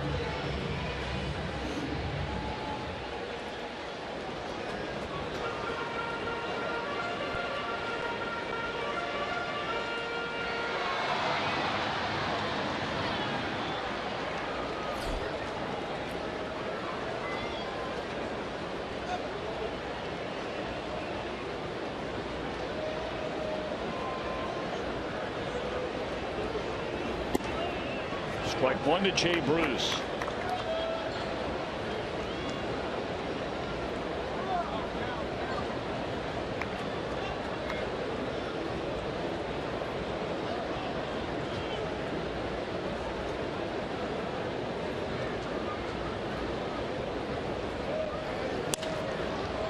Ground ball. This should be a double play. It is. 2 out in the inning.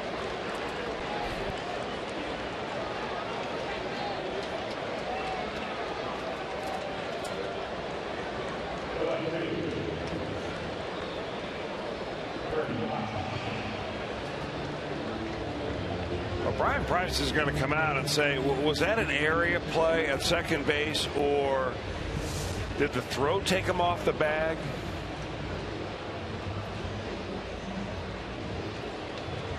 The throw clearly was high, and you can see why Brian's out there talking to the second base umpire, Marty Foster.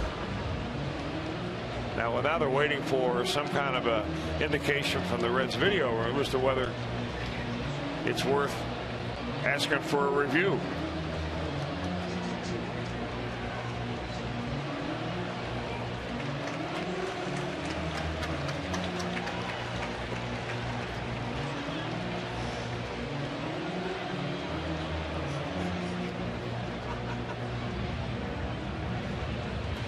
And they'll get their review.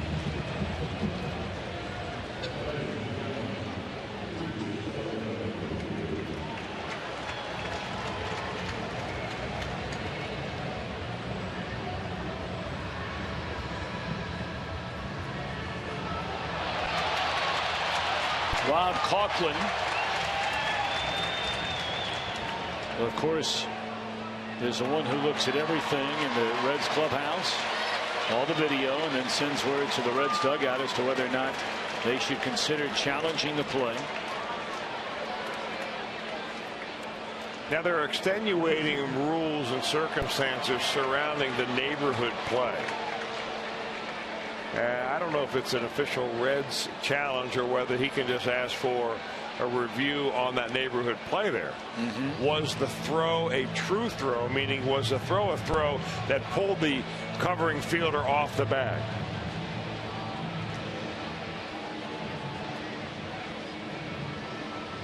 Now, meanwhile, I haven't seen this before. Mike Harkey, the pitching coach, comes out and talks to the pitcher on the mound.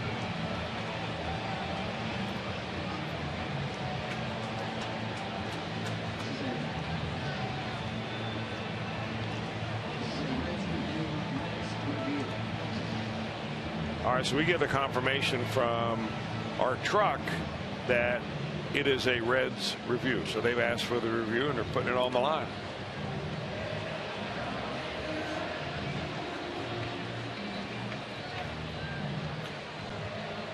And look, it's not beating anybody up. It really isn't, because everybody's doing the very, very best they can, and I think all of us appreciate that.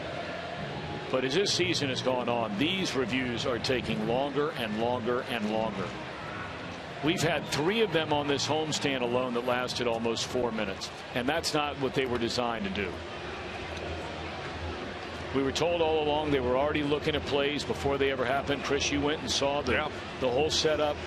And if that's the case, you know, the goal was for these things to be less than 90 seconds. And you know every single time they can be. But this doesn't seem like there's a whole lot to look at. Well, you're not looking at a tag.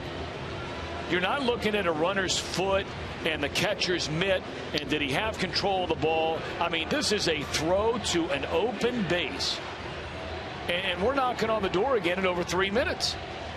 This cannot take this long. Well, we've got an answer coming up. Safe is a call at second base. So worth the effort by the Reds. A good job by the Reds video man down there, Rock Coughlin. I mean, he's becoming a household name as he saves the day again. So the out at first base holds, but the out call at second base not there. So it's a 3-6-3 out at first. 1 out in the inning instead of 2.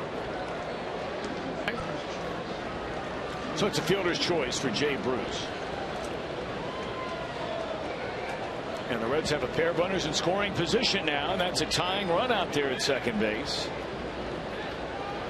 Brennan Bosch tied the game the last time he was at the plate.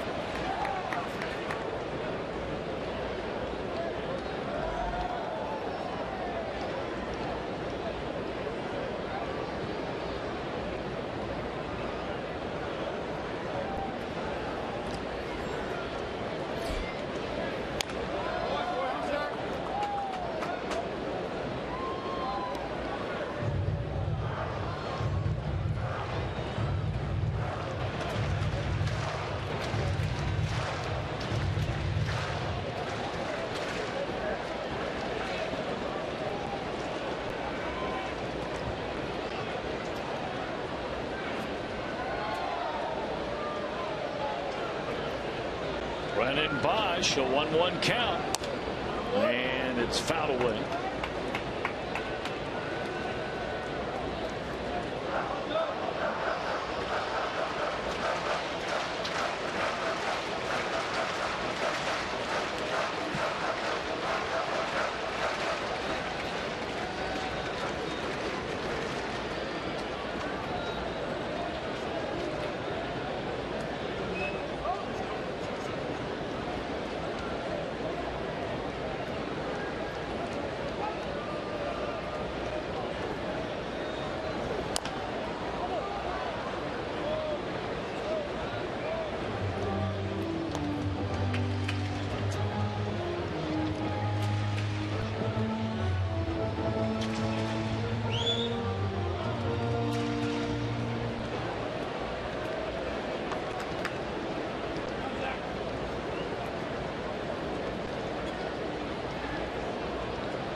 Bosch still out of the batter's box.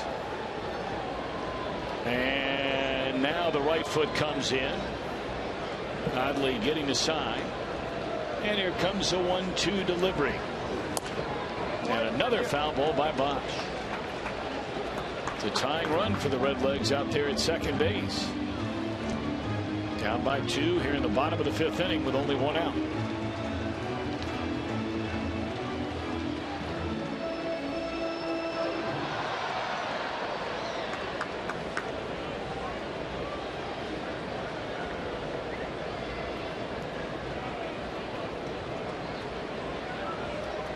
I tell you what, boy, Bosch, he is as deliberate as any hitter there is in baseball. Getting ready for the next pitch. Pull to the right side. This will bring in a run. Scoring from third is Votto. On to third goes Frazier. So 2 runs batted in tonight for Brennan Bosch, and the Reds are back to within 1 run.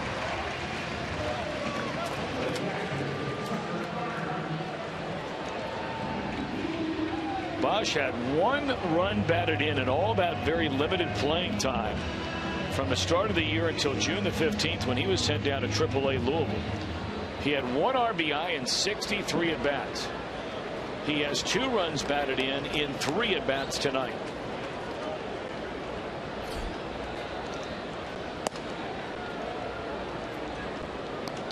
Nothing in 1 to Tucker Barnhart with a tying run at third and 2 away.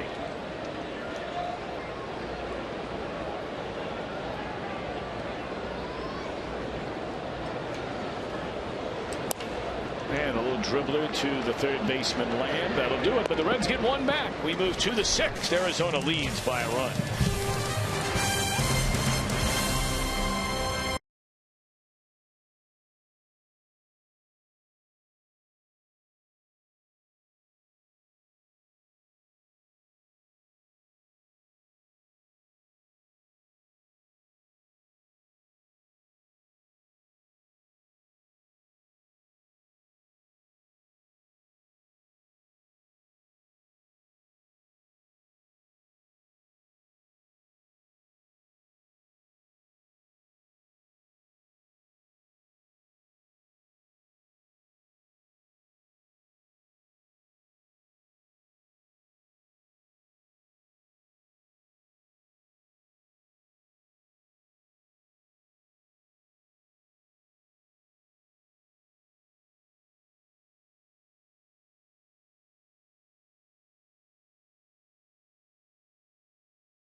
A lot and taking up how much the Red nation love him and he says how much they appreciate his time here and what he did in the baseball and on and off the field for the game. And man, I like I say, it's a very touching moment. Chapman and Iglesias and I, we were talking about a couple of days ago, like how much he meant to us. I'm Jim Day. You could just see it in the eyes of Brian Pena, Raisel Iglesias, Aroldis Chapman, all of Cuban descent, Tony Perez of Cuban descent. And when Tony was in town recently with the Miami Marlins, he was around the batting cage, and just to see those guys look on their face, what little information, what little baseball information they got when they were growing up in Cuba, you better believe they knew who Tony Perez was.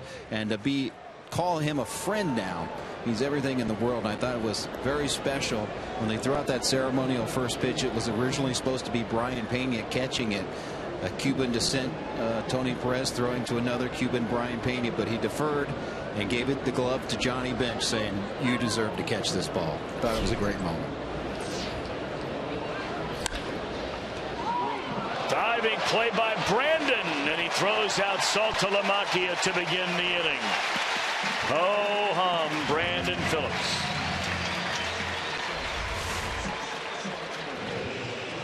Well, they've got 3 on the right side of the infield, figuring Saltalamacchia, if he puts it on the ground, will pull it.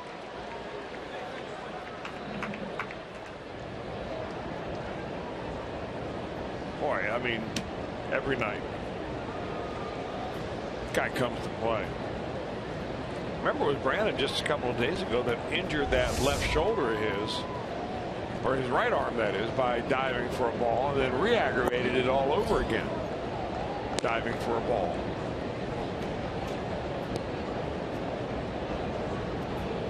Couple of changes for the Reds. A new left fielder is Skip Schumacher, and now on the mound is Pedro Villarreal replacing D. Sclafani.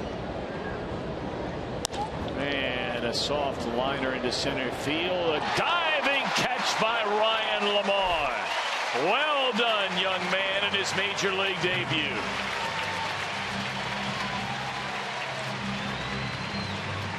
And that'll make Mom smile. Come on, Dad.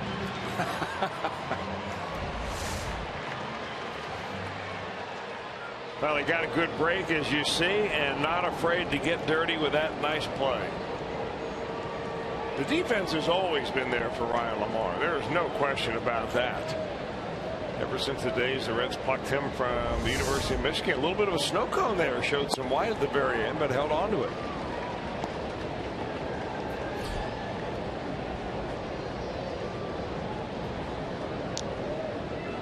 You know, normally when you're given a number like 65 in spring training, all you're trying to do is hang around long enough to get as much big league meal money as you possibly can before being sent out, because the writing is on the wall with number 65. But that's not the case anymore.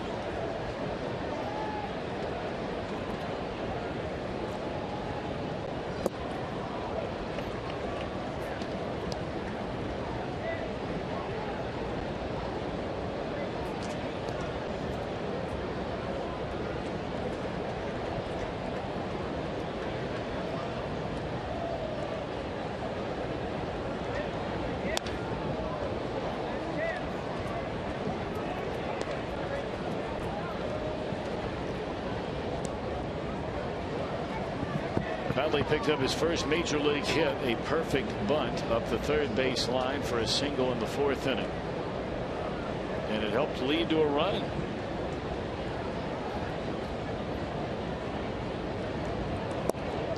He's gone swinging this time, and a nice job by Villarreal in a perfect sixth. Lamar, a dandy defensively here in the sixth inning.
Follow the Reds with MLB.com at bat, the #1 app for live baseball at bat.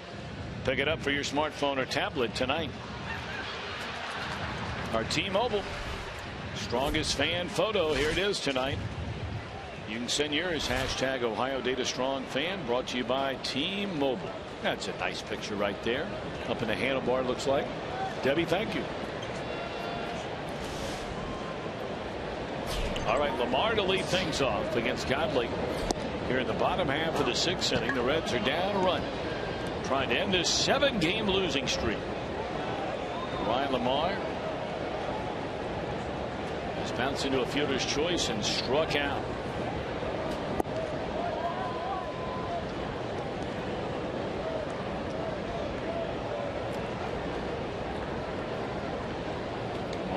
Maybe a superstition at work there. You can pretty much take it to the bank. And a line drive. Out. Dad will move one seat over the next go round. Maybe he'll stay in that one. He hit it hard.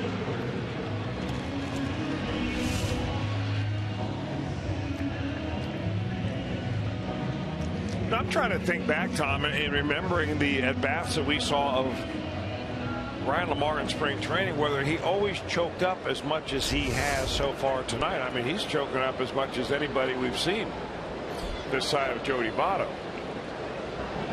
Well, at least that ball, he had good contact there. Right on the button. You saw his mom and one of his sisters sitting there.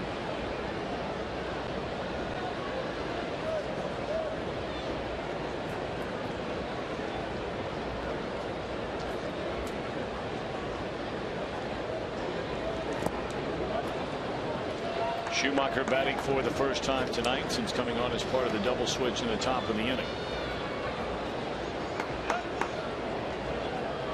We are in the bottom of the 6th inning. 6 runs, 10 hits for the Diamondbacks from Arizona. 5 runs, 7 hits for the Redlegs from Cincinnati. And it's 1 ball and 2 strikes on Schumacher. Top of the order next in Brandon Phillips.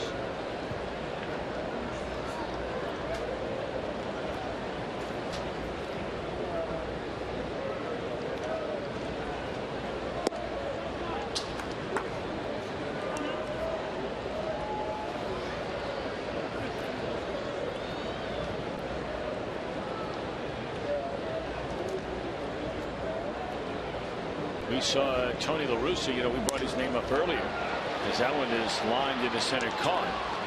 He's a president of baseball operations. Now, I have not seen Dave Stewart here. Don't know if you have or not. I have not. I don't think he's here, the general manager of the team.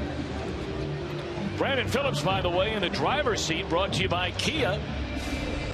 His average at home since the break, he's been tearing it up. He had a 14-game hitting streak come to an end last night, and really that was tough because he only had 1 at bat. And he was not doing much of anything here at the ballpark over the first half of the year. But apparently, we were telling a story, the first part of the story, here on Thursday night, that La Russa's been in Japan watching players over there for 10 days. And unexpectedly showed up in Pittsburgh after a night game. A night where no sooner had he landed in Pittsburgh, he got on the team charter of the Diamondbacks to fly in here to Cincinnati to watch this weekend series. He spent a lot of time with his old boss, Walt Jocketty, so far this weekend. But during the daytime, Russa came in here and he rounded up the entire staff, baseball staff. They had lengthy meetings. Well, wouldn't you love to be a fly on the wall just for one of those meetings in any organization? And what they're talking about? Well, they're talking about players, and they're probably, and I imagine it varies from organization to organization, but they're talking about players individually. Where are they now? Where do you project them to be? Is this guy worth extending to a long-term contract? Is this guy even worth giving a contract for next year, too? Reds gone in order. Arizona leads by a run.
Elite featherweight destroyer Max Holloway takes on the dangerous double threat Charles Oliveira.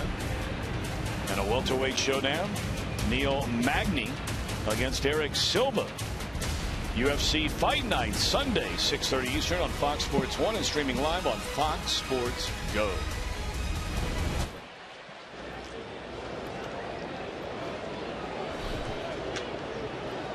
The guy's dialed in right there, got his flag going. Front row ducking. Look at him, he's dialed in. Wants to see the Reds end this 7-game losing streak here tonight. Boy, be a good night for that.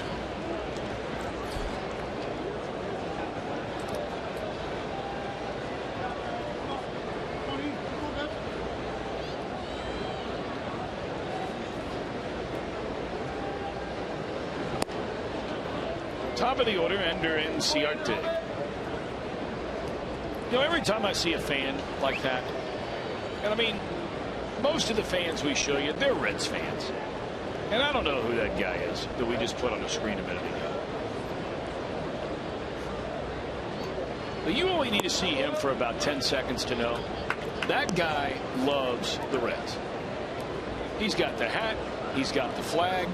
He's not looking around in the stands. I mean, he is dialed into watching the game. And it always makes me think of talking to his buddy there. Every time I see a fan like that in the stands, it always makes me think of Bartman. Because I was there that night, that Game 6, announcing that game for the Fox network. And that guy was just a fan, lifelong fan. And like so many things in life, 2 or 3 seconds change everything about a human being's existence. Most of you never saw what happened to Steve Bartman at Wrigley Field that night. I saw every second of it. And it was brutal. He has never been heard from since then. That was 2003. 3-2 pitch. Inciarte puts a charge into one. And that's off the top of Bruce's glove. And Inciarte, to go along with a home run, a couple of RBIs, now has a double.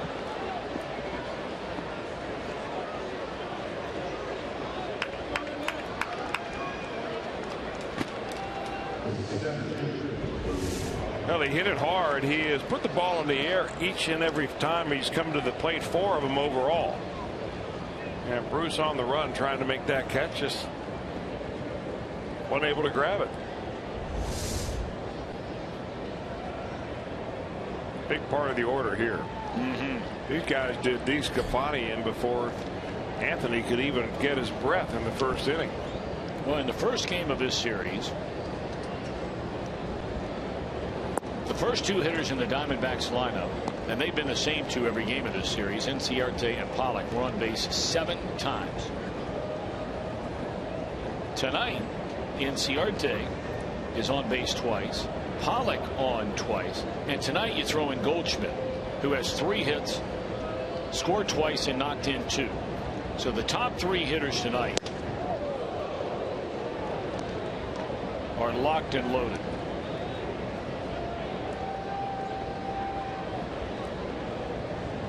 Inciarte 2 batted in, Pollock 2 runs scored, Goldschmidt 2 scored, 3 hits, 2 knocked in.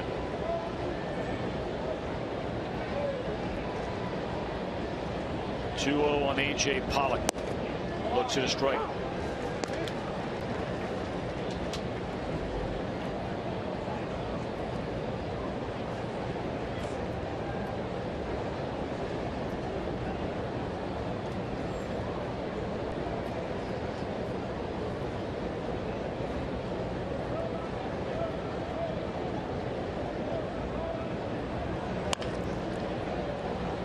Bouncing ball down to Frazier. Will look the runner back. 1 out. It's a good pitch by Villarreal. You know that Pollock wants to get that ball to the right side.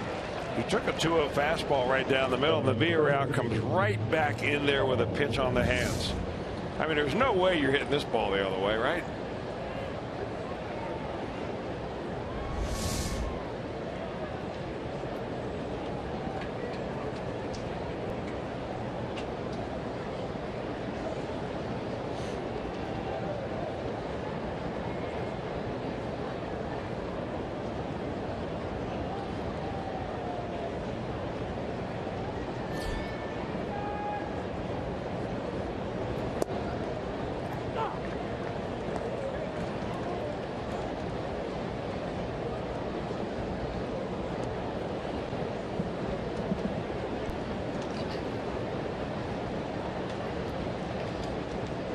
2-1 the count now on Goldschmidt.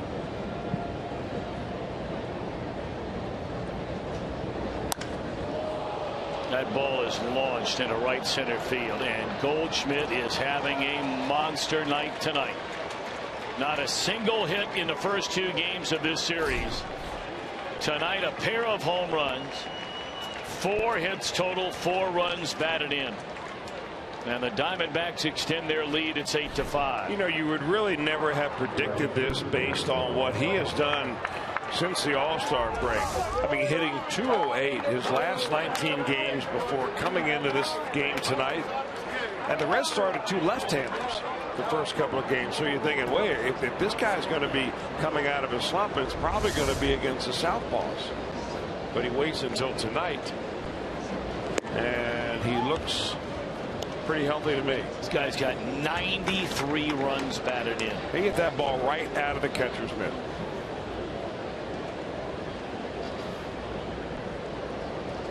'93 runs batted in.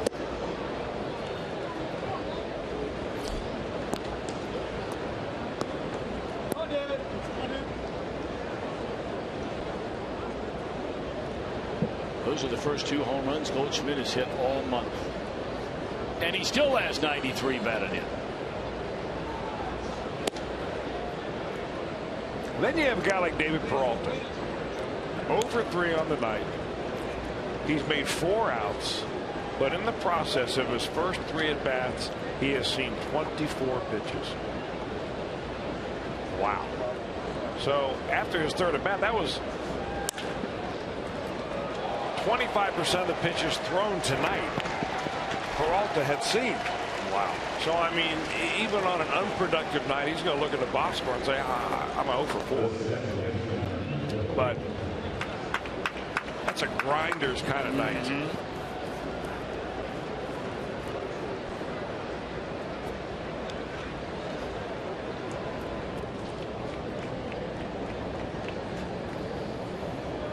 Goldschmidt, with his 4 for 4, 2 homer, 4 RBI night, is now 2nd in the National League, going to D. Gordon in batting average.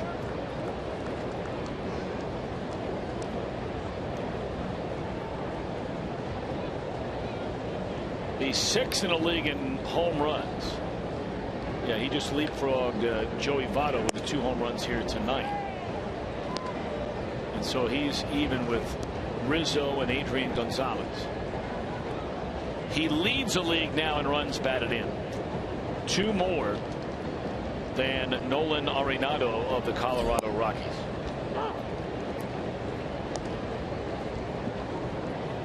If Goldschmidt were to get hot like he was most of this year until the All-Star break, this guy could knock in 125 runs this year.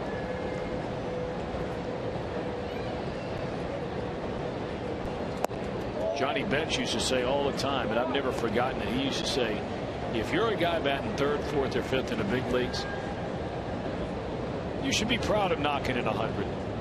But 100's not a great year. He said 120, 125 and up, now you're talking. And Bench did that, of course, multiple times.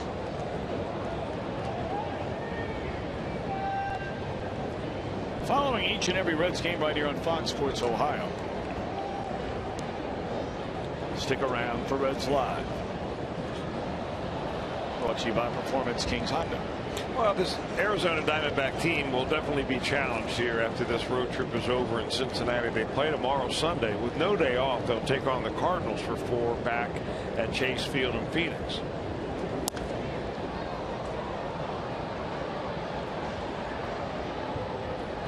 Into left field, Aaron Hill retired. The inning is over, but damage done. Reds have pulled to within a run, but Goldschmidt the home run to make it a 3-run lead.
6th, and then again on September the 24th.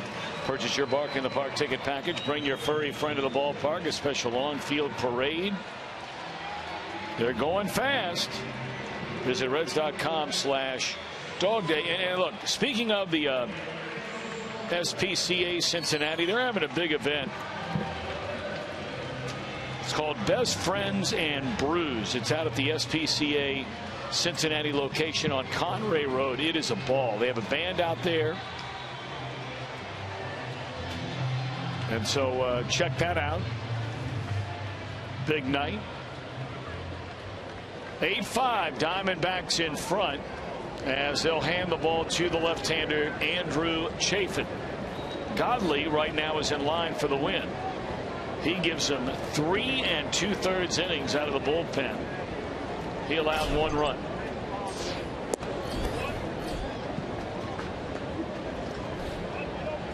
Ahmed, the regular shortstop, comes in to play that position. And they'll move Owings over to where he has played this year, and that's at second base. Only 1 hit allowed by Godfrey. That was the single by Joey Votto. And 3, walked 1.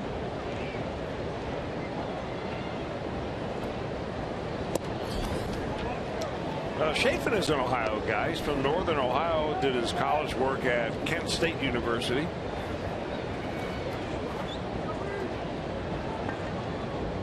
And has a little connection to Cincinnati as he had Tommy John surgery in the past. In fact, it was while he was in college. He came all the way down here to Beacon Orthopedic and then Dr. Tim Kremchek do the work on his elbow, and here he is in the major leagues.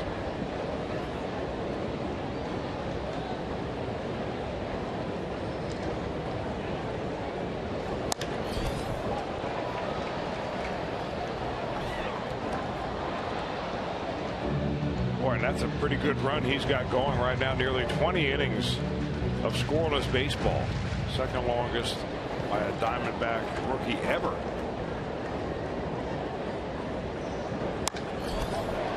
There's a base hit into center field by Eugenio Suarez. So he is aboard. To begin the Reds' 7th inning, they trail by 3, and they've got the heart of the order coming up now with Votto to be followed by Frazier and Bruce.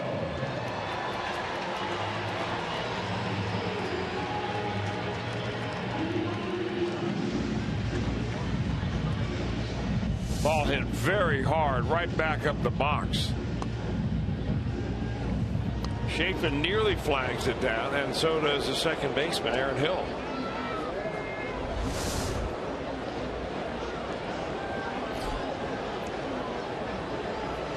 Paul Taylor has been an intern all year long this year in the Reds media relations department, given the microphone to make that announcement. Along with Amanda Rodriguez, right? The two of them have done a great job as interns. And we've had so many interns here at the ballpark, and I'm sure in every department they do a phenomenal job. And the Reds program here with internships, if you're thinking about it down the road, I would certainly look into it here with the Reds organization during the summertime. The two we deal with the most are Amanda and Paul. There's Paul in the middle. His bosses to each side. Rob Butcher, the head man, to his right. Larry Herms to his left. If anybody out there in sports, and it doesn't have to be baseball, basketball, football, soccer, makes no difference, hockey, if you're looking for somebody to hire, I'd pick up the phone and call the Reds media relations staff and ask them both about Amanda and Paul. Yeah, they are on top of their game. And they're working hard too. Really hard. Here early in the morning, getting all the notes prepared, doing a lot of other press release type related stuff, and then all the way into the wee hours of the night after the ball game.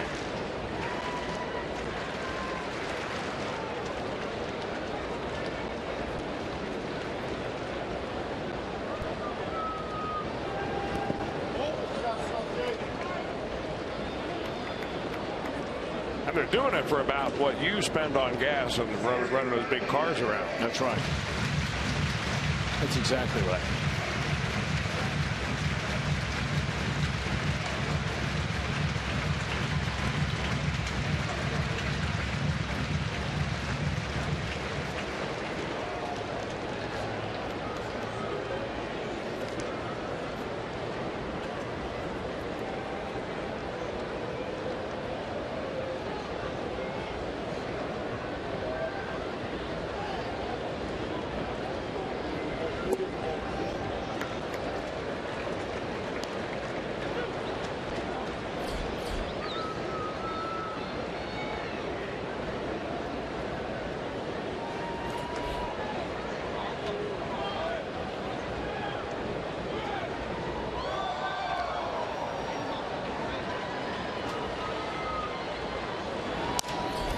Votto shoots one foul up a third base line out of play.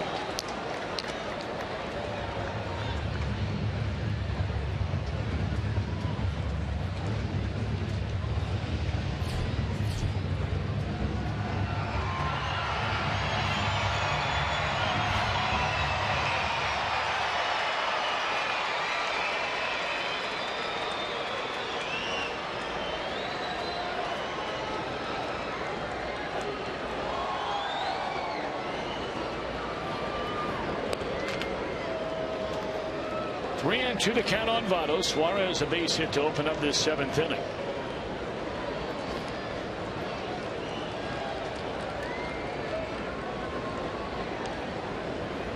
Votto has struck out, walked, singled, and he has walked for the 2nd time. He's on base for the 3rd time.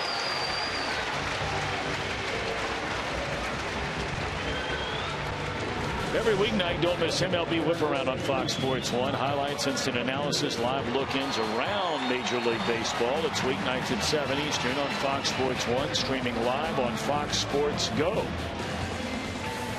Well, apparently Diamondbacks pitching is not content to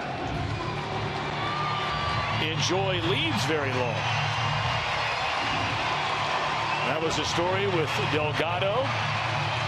He gave up the lead. Diamondbacks took a lead in the 5th. The Reds came right back to tie it up. Or pull within 1 rather when they scored in the bottom of the 5th. Diamondbacks get 2 in the 7th, and now the Reds have 2 on with none out in the bottom of the inning. Fouled away by Frazier.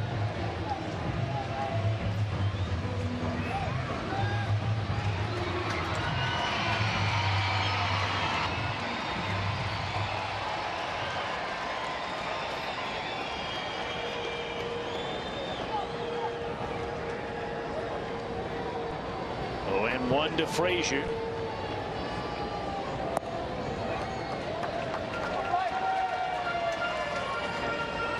Diamondbacks have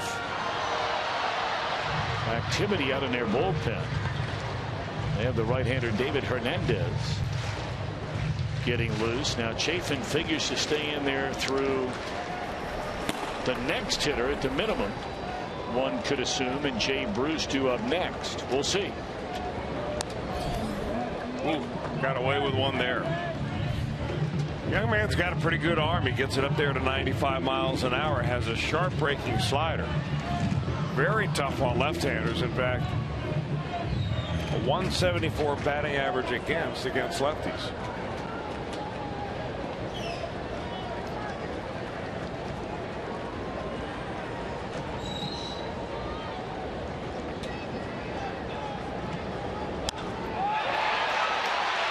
In the air, left field, and caught at the base of the wall. Crowd rising as one, thinking Frazier had tied the game.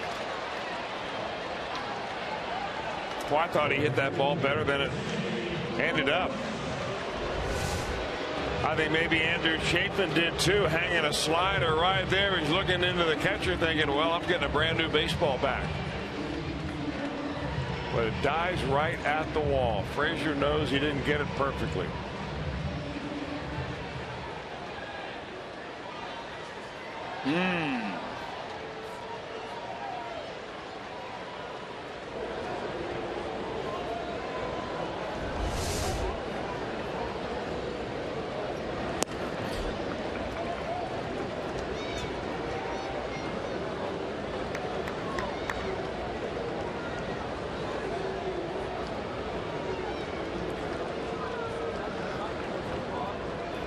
Now Jay Bruce, 1 of 3 in a game, had a 2-run double down the right field line in the 3rd. And he's tardy on a fastball, 1 ball and 1 strike. Yeah, the hit that he got on a breaking ball that Randall Delgado threw up there at 82 miles an hour, and Bruce dropped the head and ripped it down the right field line. I think after that at bat, you may not see too many slow breaking balls.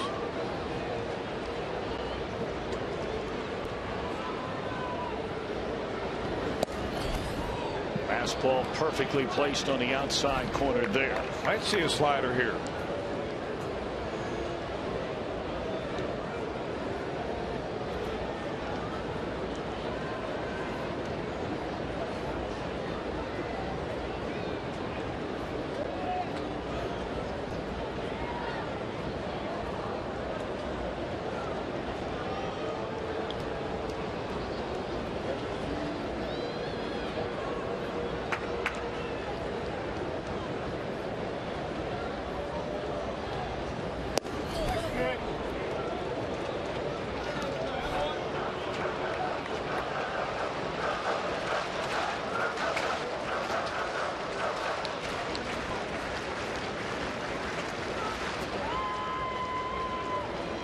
Two balls and 2 strikes on Jay Bruce. Suarez and Votto aboard, and now the break-even pitch is on the way. 2 outs in the inning.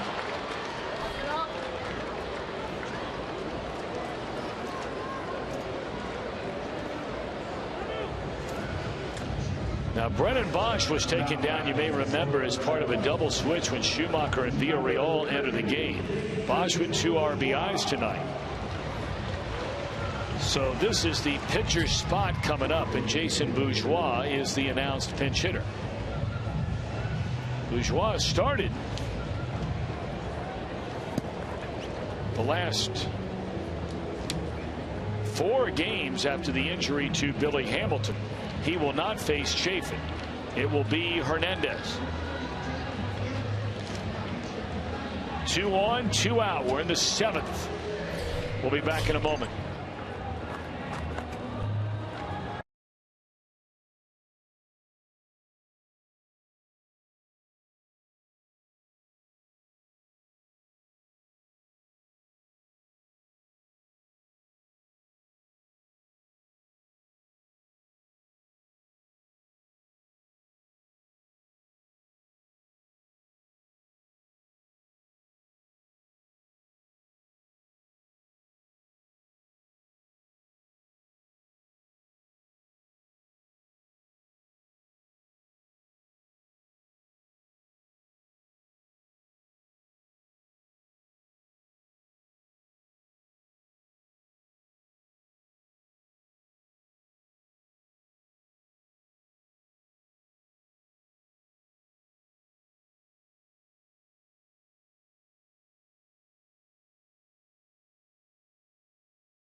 On these Diamondbacks, and you can save with the Reds 4 for $48 ticket offer. Plus, as part of Family Sundays, kids 14 and younger receive a free Joey Votto poster thanks to PNC Bank. That is a 1:10 first pitch tomorrow. And here is David Hernandez. He's on to face Jason Bourgeois. Reds had a hit by Suarez, a walk to Votto to start this inning. But back-to-back outs by Frazier and Bruce. And the Reds looking for a big hit off Hernandez.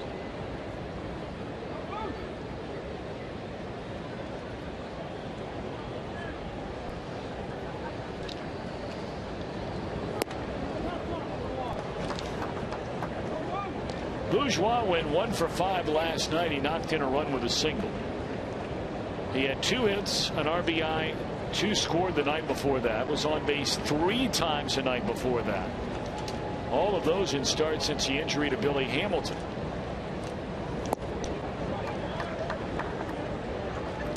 So he is batting here in the 6th spot in the batting order for the pitcher Villarreal. Goes 2 innings. allows 2 hits and 2 runs. Runs coming on the home run from Goldschmidt.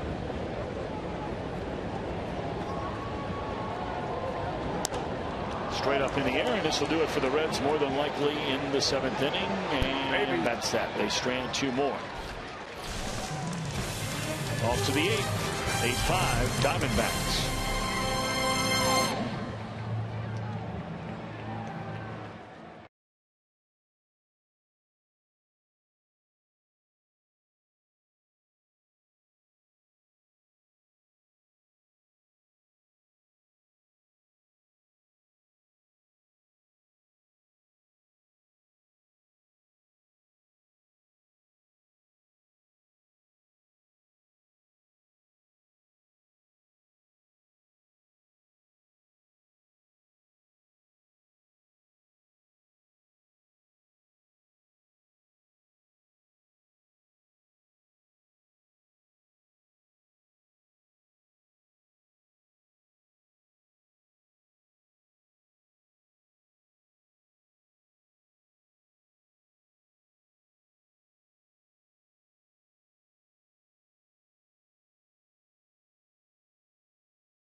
Summary. First pitch of the game, a home run by Ender Enciarte. 1-0 Arizona. After a single, Goldschmidt the other way. 3-0 Arizona after 3 batters of the game. Reds got a run back. And Arizona scored in the 3rd. In the bottom of the 3rd, the Reds would come up with 3 runs. Jay Bruce a 2-run double. Brennan Bosch would tie the game with a double to right field. Diamondbacks would score again in the 4th to go up 1. They'd score in the 5th to go up 2. Reds got a run back in the 5th, and then Goldschmidt, his 4th hit, his 2nd home run. That came in the 7th inning. And that's where we stand here now at 8-5 Diamondbacks, and Ryan Matthews takes over on the mound for the Reds following DeSclafani and Villarreal. Now Villarreal will pick up, Villarreal in 2 innings of 2-run baseball. DeSclafani tagged for 6 and 5 innings. He really deserves a little better fate than that. Ryan Matthews, Reds down by 3, pretty much needs to hold him right here. All right, Tucker Barnhart will hang the signs for Matthews, who turns it loose. And it's fouled out a play by Lamb, to be followed by Saltalamacchia, and then Owings in the Diamondbacks' 8th inning.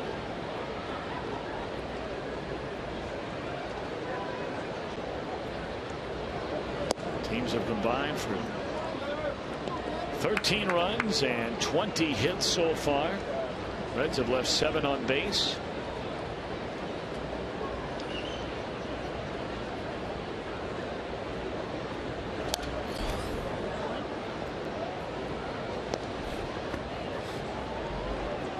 Neither starter particularly effective tonight, although DeSclafani certainly deserved better after a misplayed ball. That cost him 1 run. Everything else is pretty much on him. He gave up 6 in just 5 innings. Ouch. Soft one hopper. Frazier bare hands throws and got him. What a play by Todd Frazier. That is a big league play. Man, is that a nice play. Well, it only took a miraculous play, or at least an exemplary play by Todd Frazier, to turn that very good pitch by Matthews into a good result. Diamondbacks are going to challenge this call at first base. Well, he does this an awful lot, and he does it as well as anybody in baseball.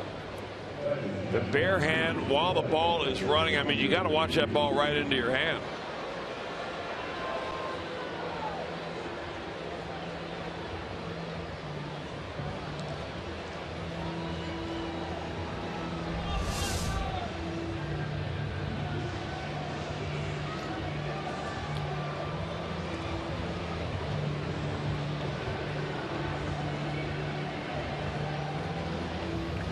You know, Tom, going back to the last review, the Reds asked for the last review, and they had the call overturned on the double play ball that looked like the Jay Bruce hit. As we take another look at the slow-mo here, and I can see why they're going to review it. But before accepting the challenge, the umpires determined that the throw to the fielder covering the bag on the 3-6-3 attempted double play was not a true throw. So once you accept that, then you say, all right, it wasn't a true throw, so the neighborhood play doesn't apply. And that's why the Reds were able to go ahead and get the review done. Well, we just keep moving down the line on this and learning more and more about it all the time.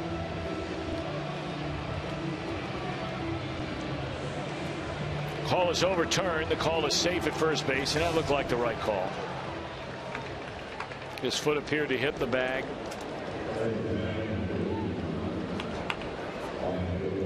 Before Votto had it in his mitt. Hustling down the line again. I mean, not just running down the line at 80%. But I mean, running like your pants are on fire is what these guys do down the line.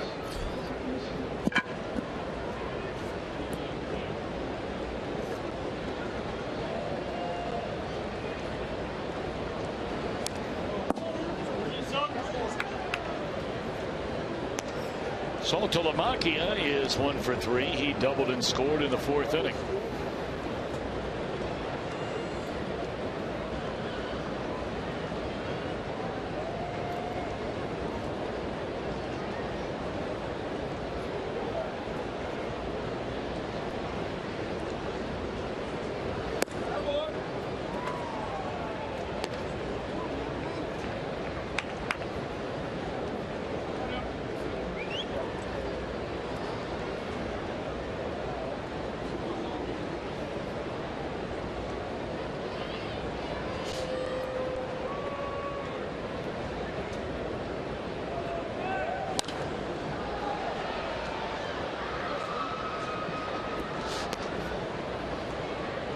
Saltalamacchia has hit as many as 25 home runs in a season.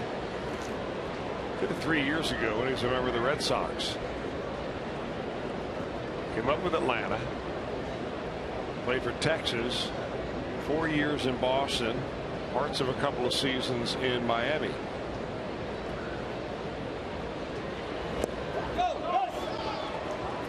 Winner will advance on to second base.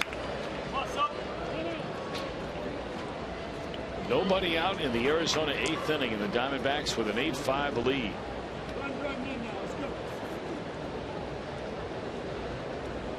The New York Mets are just absolutely destroying the Colorado's pitching staff tonight. It is the 5th inning, and the Mets have scored 14 runs.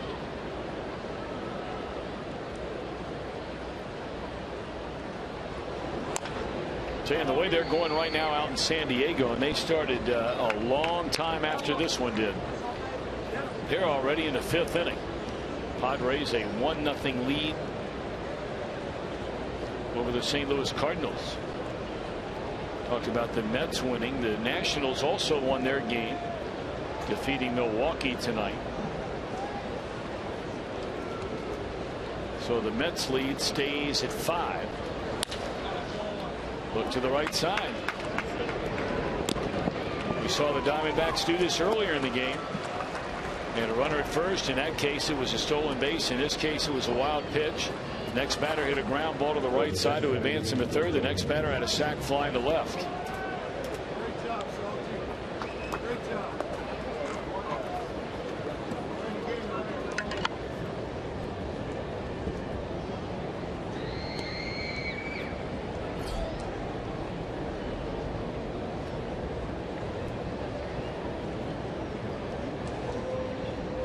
Infield in. And it's Steve Reich 1 to Chris Owings.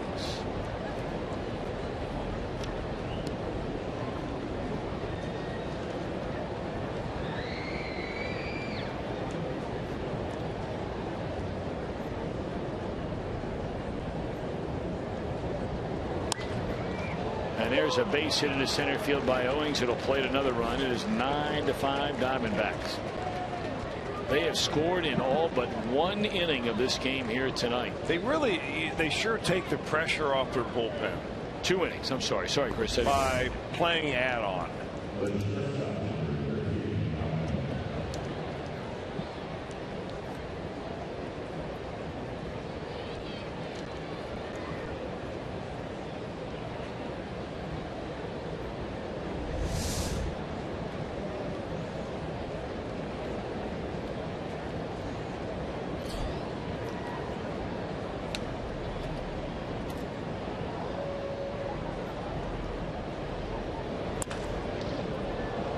That's a fair ball at the left field line by Ahmed, his first at bat of the night.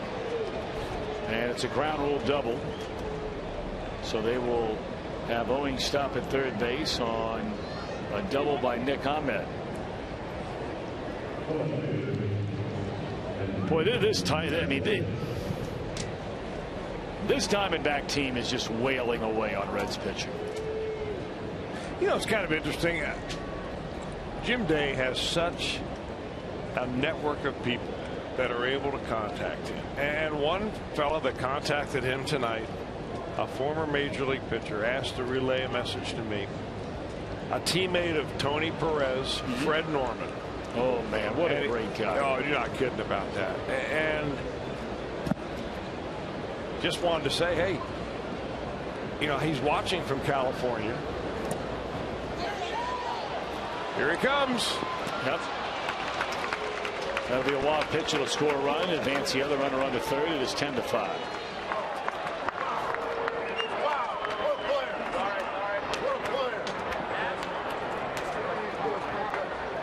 So Freddie Norman's in California, and he's celebrating the Tony Perez Day by having black beans, rice, and pork. No kidding. Which is probably Tony Perez's favorite meal. Yeah. And he would know because they were teammates. But he also said, you know, coming to the plate. Safe as a call.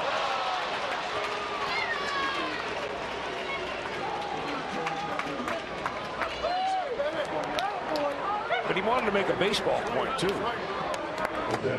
And he said, Chris, the Reds pitchers aren't pitching enough inside. They need to do this earlier, and I don't think they're going to do it. They're doing it soon enough. I hope they get it going before it's too late. Meaning coming on inside on the hitters. And that's, I mean, that's unsolicited advice from a guy that pitched a long time ago. He sure did. And boy, he was one tough guy out on that mound. And he was not an especially hard throw. No. And I think the point should be taken is that I think the softer you throw, the more you have to pitch inside. Well, thank you, Fred. Well, we can't wait to see you the next time, Freddie, you come into town. You know, some of those guys, and Bob Castellini made reference to it earlier about a comment that Jack Billingham shared with Mr. Castellini about so many people forget about those pitchers from the Big Red Machine because of the iconic players that team had offensively up and down the lineup, all the Hall of Famers, guys that are borderline Hall of Famers, guys that should be in the Hall of Fame. There were a lot of really good pitchers on those Reds pitching staffs, and Freddie Norman was one of them. Yeah. Another one of our favorite guys along with Freddie is Gary Nolan. Two just great guys. Yes. Billingham, they don't come any better than him. Well, he was here tonight. Yeah, and so was Don Gullet. Yeah. Every time I see Don Gullet, I hear the story that Gene Bennett used to tell about Don Gullet. But Willie Stargell said first time he saw him, he brought him in to face Willie Stargell, the Pirates. I don't know if it was his debut, it was early in his career. And after Stargell struck out, he said after the game, man, that guy can throw a ball through a car wash and not get wet. It's a great line. That's a great line.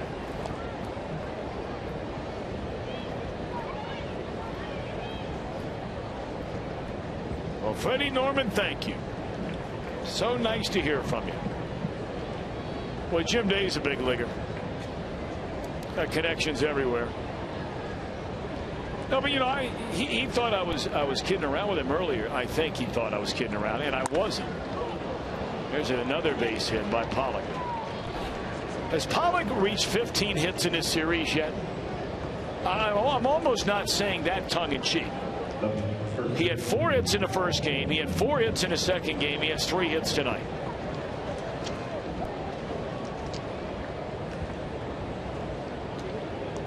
And against the Reds going back to 1969. I don't know. You think he'll be in the lineup tomorrow? Are you kidding me? Seems like he needs a day off to me. A lot of running around those bases.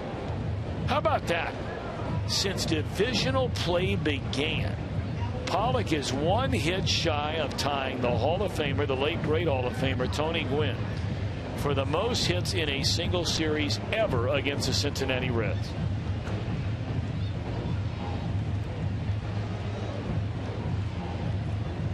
And we have another game left.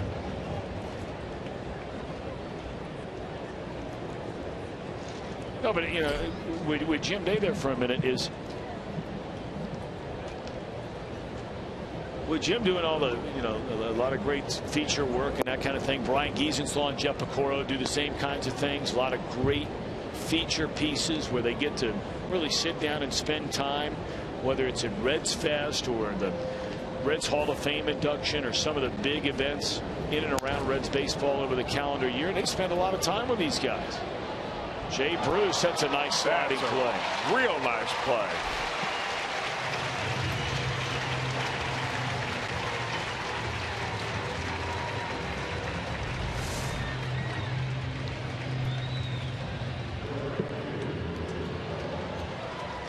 Well, that's a great effort there by Bruce.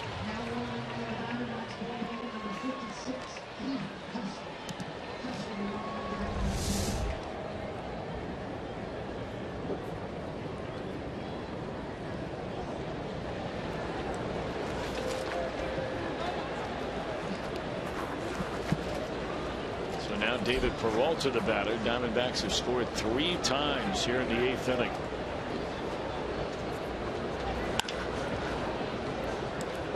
And mercifully, this inning comes to an end. It was ugly. 2 wild pitches, 3 hits, 3 runs.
Save big money at Menards on all your home improvement needs, and by your local Toyota dealers, proud sponsor of the Cincinnati Reds. Look at the statue of Tony Perez just unveiled during the bright sunshine hours earlier today, and our first peek at it during the nighttime hours. It is 10:20 Eastern time. See some of the flash bulbs off there, fans on their way out of the ballpark, taking pictures of that statue.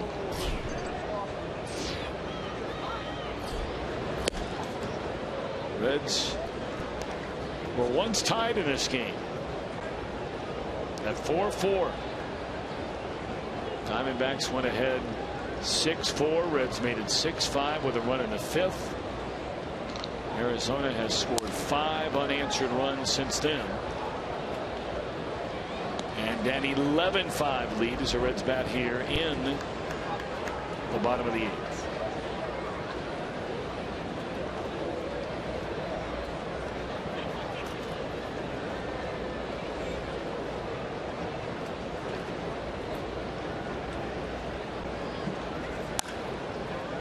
Base hit left field by Tucker Barnhart. Hernandez on the mound. He picked up the final out, retiring Jason Bourgeois with 2 on in the 7th. Well, that gives you an idea how quickly things can change when Frazier, Bruce, and Bourgeois all came to the plate after the first 2 reached in the Reds' 7th inning. A hit by Suarez and a walk to Votto. The Reds had a tying run at the plate. Now they're down by 6. They're next at bat. Well, let's see if Ryan Lamar can get his first big league hit. There are a lot of folks in this big crowd here tonight that have hit the pavement a long time ago. That's 3 hours and 10 minutes worth of baseball. We're only in the 8th, but Ryan's family is not left. They want to see their son, Kevin and Marianne. They want to see their son get his first major league hit. He almost had it the last time. Hit a rocket line drive at the shortstop.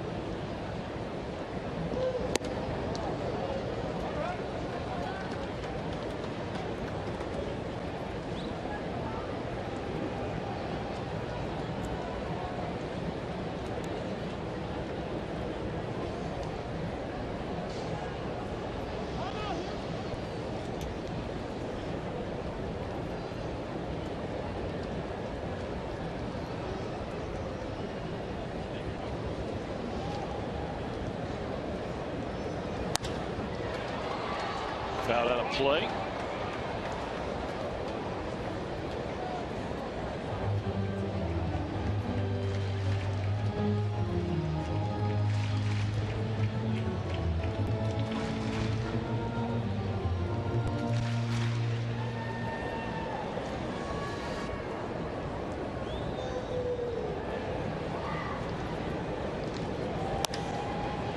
That one popped up in a short right. And the right fielder Peralta the catch.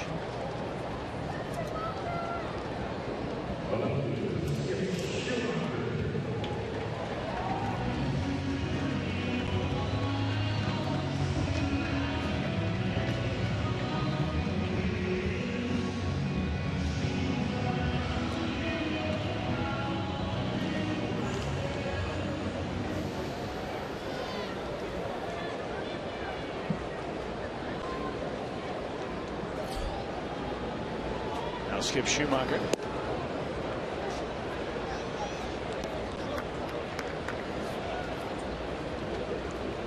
He came on as part of a double switch in the 6th inning, lined out to center field. His only time up.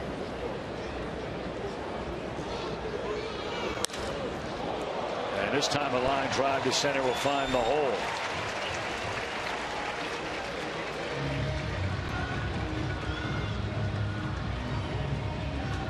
10th hit of the night for the Redlegs.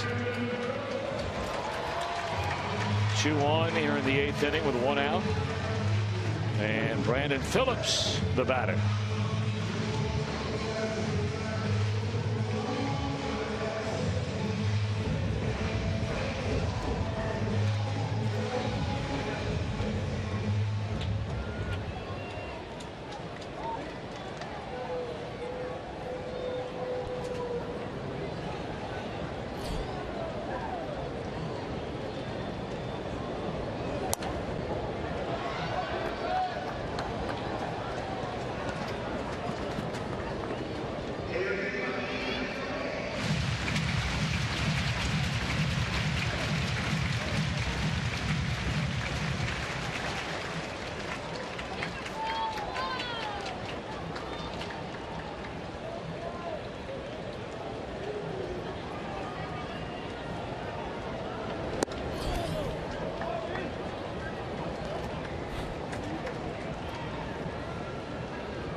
2 away in the inning.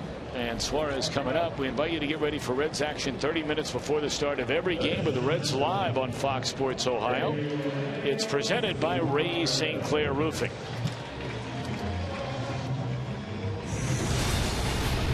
And tomorrow we get a look at really the guy who's been the ace of the Reds, at least over the last 4 times out, and that would be Raisel Iglesias. Coming off one dynamite performance against Kansas City. Yeah, against one of the best teams in baseball right there. And I mean, he had them just eating out of his hand. That was a game where they had a 1-0 lead, and only the second blown save all year by Aroldis Chapman, his first since 2012 here at Great American Ballpark. Royals tied that game on a home run by Zobrist. This ball is smoked, but right at the left fielder. 2 in the inning. We're off to the 9th. Diamondbacks 11, Reds 5.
I mean, that's what he meant to this ball club, and he meant everything to us. They talk about the glue and everything else, and it's true. I mean, he was just everything. He was a clutch hitter, and in the clubhouse was more important than probably being on the field, because he kept everybody together. It was a bond that we all had, the greatest respect. And I told him, I said I was honored when I got my statue. I was thrilled when Joe got his. This is probably the best of all. I mean, for Tony to be recognized for the player that he was and what he meant to all of us, well, that's what's important, and we're getting it done. Those are very nice words from Johnny Bench. And it was just a wonderful weekend for everyone involved, whether you were, close to Tony Perez, his family, so many family members here. His sister came all the way from Cuba just for this. Whether you were teammates with Tony Perez, and in some cases, those who were here were opponents of Tony Perez during his career. He's become very close with the Hawk, Andre Dawson. The two have worked for the Florida Marlins / Miami Marlins for many, many years together. He came along on the trip.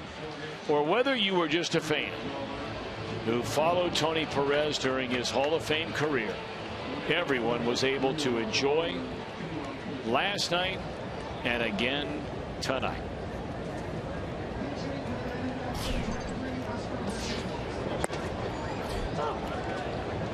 Bert Badenhop takes over for Matthews, who gives up 3 in 1 inning.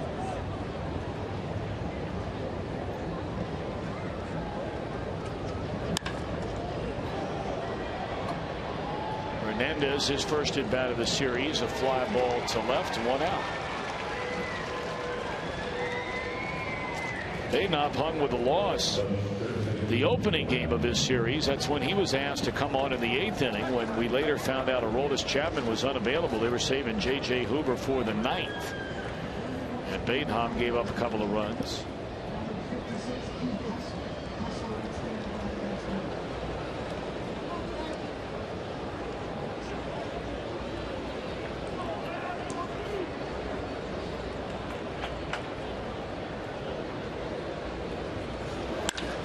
there's a rocket right at Brandon Phillips off the bat of the land. 2 outs.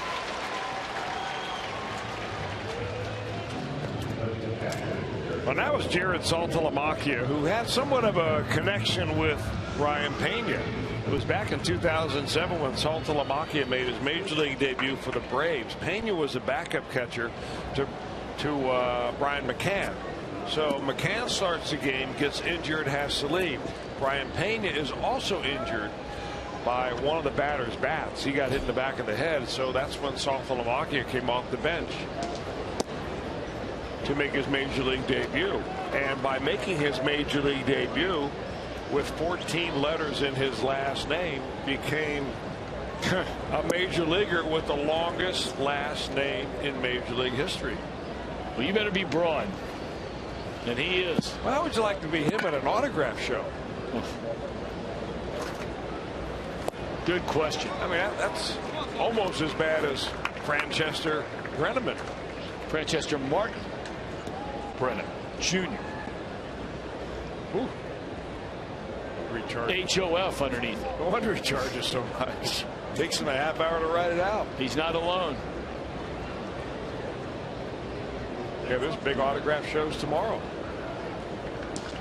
Who, my dad? No. Some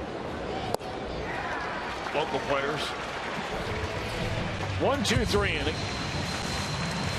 Reds will bat in the bottom of the ninth. Down 11-5.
The Reds tonight, but certainly a memorable moment. Making his major league debut, Ryan LaMarre. Fox Vision tracking that sinking liner, made the diving play. Beautifully done by Ryan LaMarre.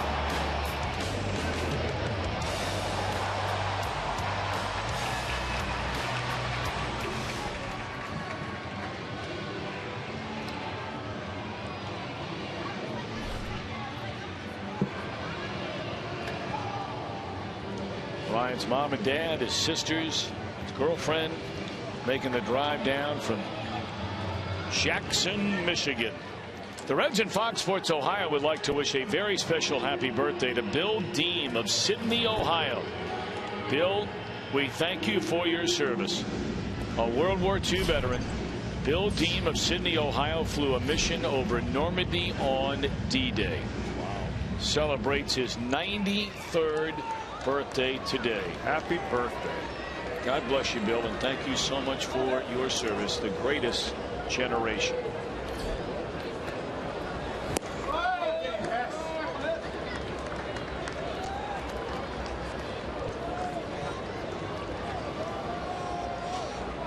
Hernandez goes an inning and a third. Allows 2 hits, a strikeout, no walks, no runs. Arizona bullpen, man. I mean, here they are again. We talked about they have the 5th lowest ERA of all bullpens in the league. And this bullpen tonight only got 2 1/3 innings out of its starter. That's it. And the bullpen has allowed 1 run. And the only reason the Reds scored that run is because Paul Goldschmidt made a bad throw to the covering shortstop on what should have been a double play. The Reds never score in the 5th were it not for that play.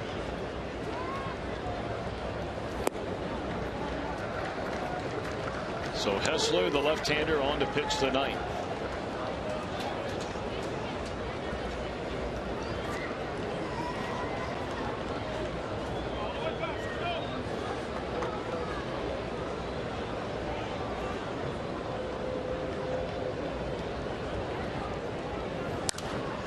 Votto fouls it away. Joey's had a nice night at the plate.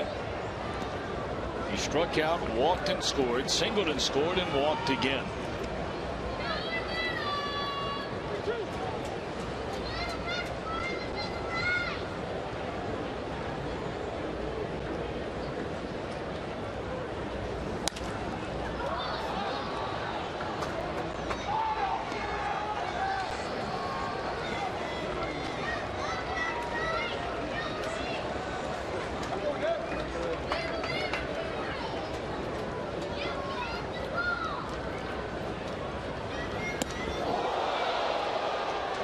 Votto will take the walk. 4th straight time he's been on base. His 3rd walk.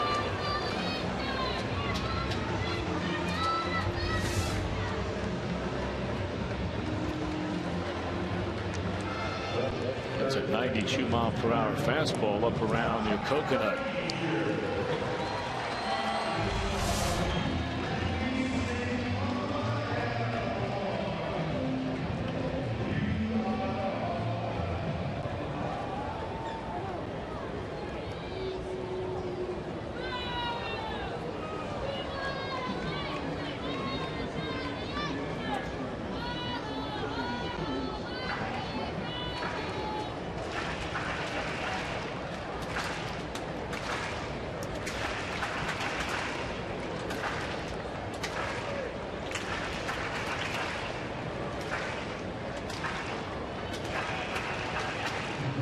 Well, this doesn't appear to be much of a pep talk going on out there right now with Mike Harkey. Of course, Mike has a son who plays in the NFL. He's a good player, came out of UCLA, and he's the H-back / tight end for the St. Louis Rams. And just as a father would, I was down there talking with Mike the other day. He said, man, I cringe every time I see it. The hits. That one ripped down a left field line by Frazier. He'll go into second base. So maybe the start of a turnaround tonight for Todd Frazier. Well, he centered the ball up several times. And this is one of them right here. Base hit on a fastball through the middle of the first time up. A breaking ball second time up. And that ball, a fastball that he turns on.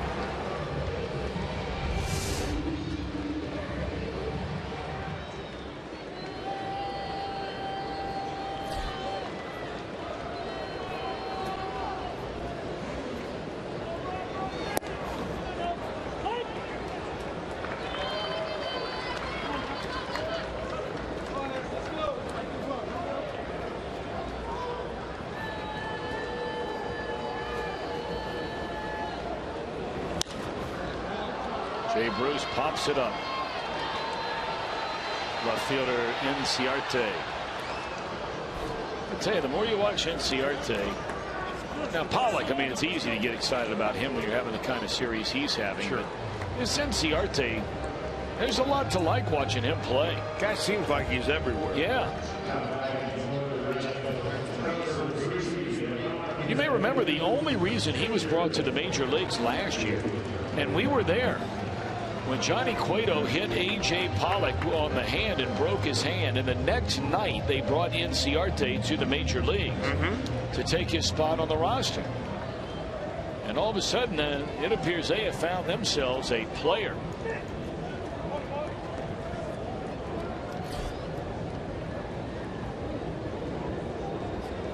Here's Ivan De Jesus Jr.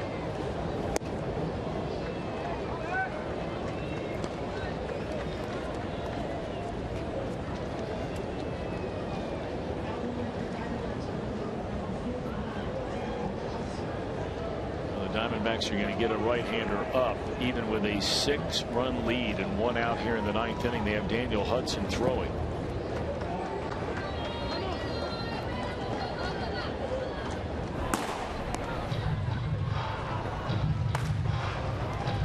That was probably the last thing. And Hudson doesn't appear to be in a big hurry. Now, he could really get things cranked up here in a minute. If De Jesus is able to make it an 11-7 game with a base hit, which he will drop a base hit. Everybody had to wait to make sure 1 run will score. And that makes it 11-6 on the base hit by Ivan De Jesus Jr. It's a nice little bit of hitting, and we've seen him have some really good plate appearances.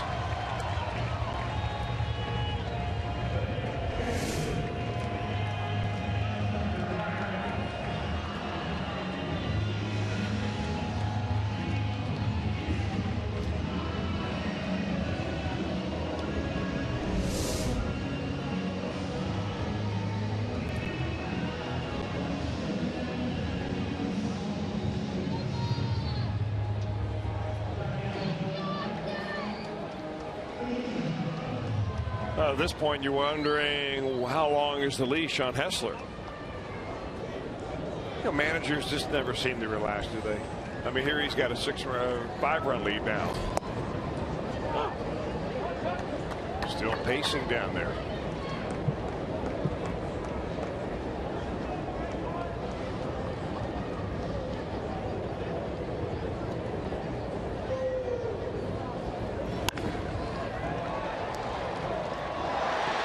There's a misplayed ball on would have been an infield hit, looks like. And that brings in a run, and I would imagine we're going to see Chip Hale give the ball to Daniel Hudson very quickly here now.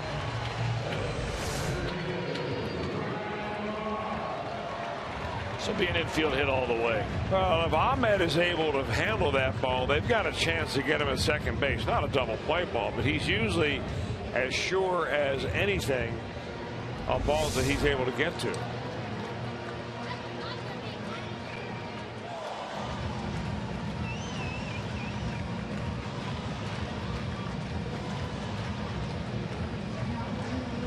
One-third of an inning.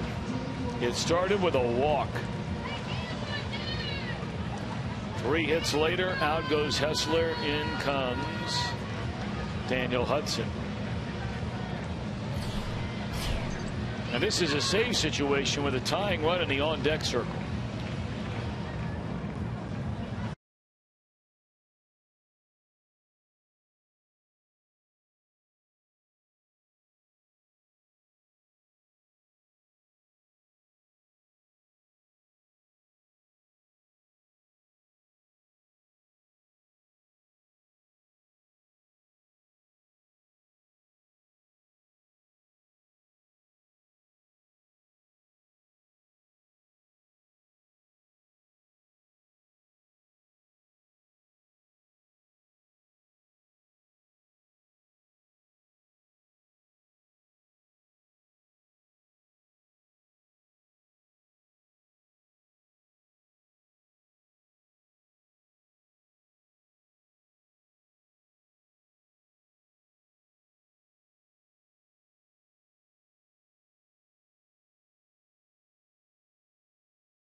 With 1 out here in the bottom of the 9th inning, they're down 11-7, so they have a puncher's chance. And on the pitch, and again, it is a safe situation because the tying run is in the on-deck circle for Daniel Hudson. Well, we've been waiting around for Ryan Lamar maybe to get his first major league hit. no better time right now while the Reds are in the middle of a little bit of a rally. By Lamar. Schumacher in the on-deck circle.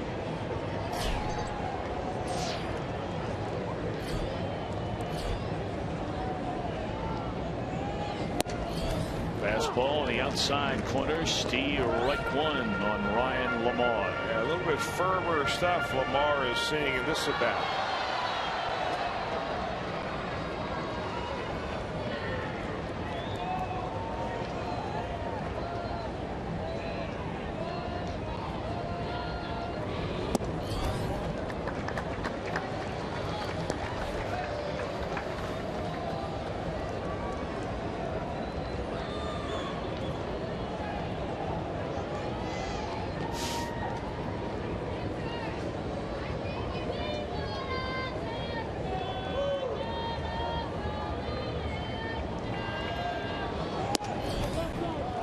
Fastball high, 2 balls and a strike.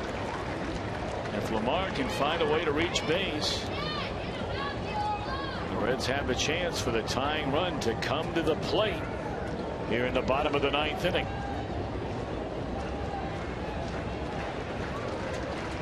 Hudson a long look in, okay's a sign, and now Lamar wants timeout.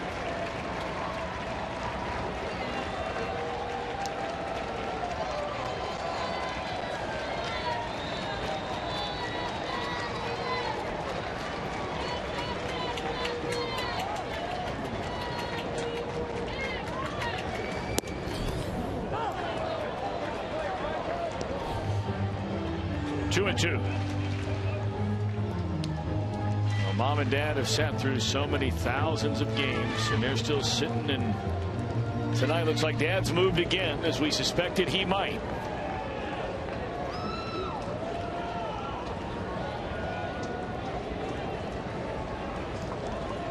Two pitch on Lamar.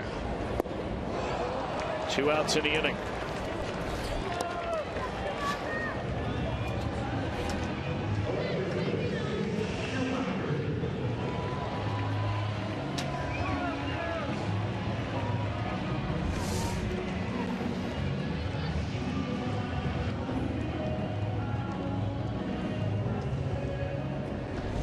Bottom fell out of that pitch. That had some hot sauce on it indeed.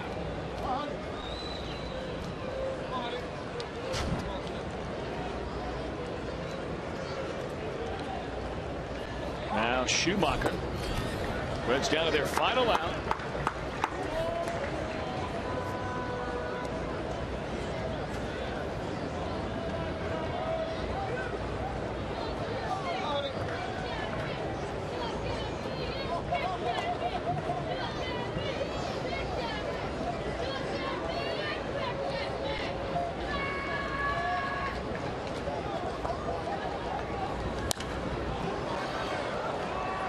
Schumacher is lined out to center and single to center.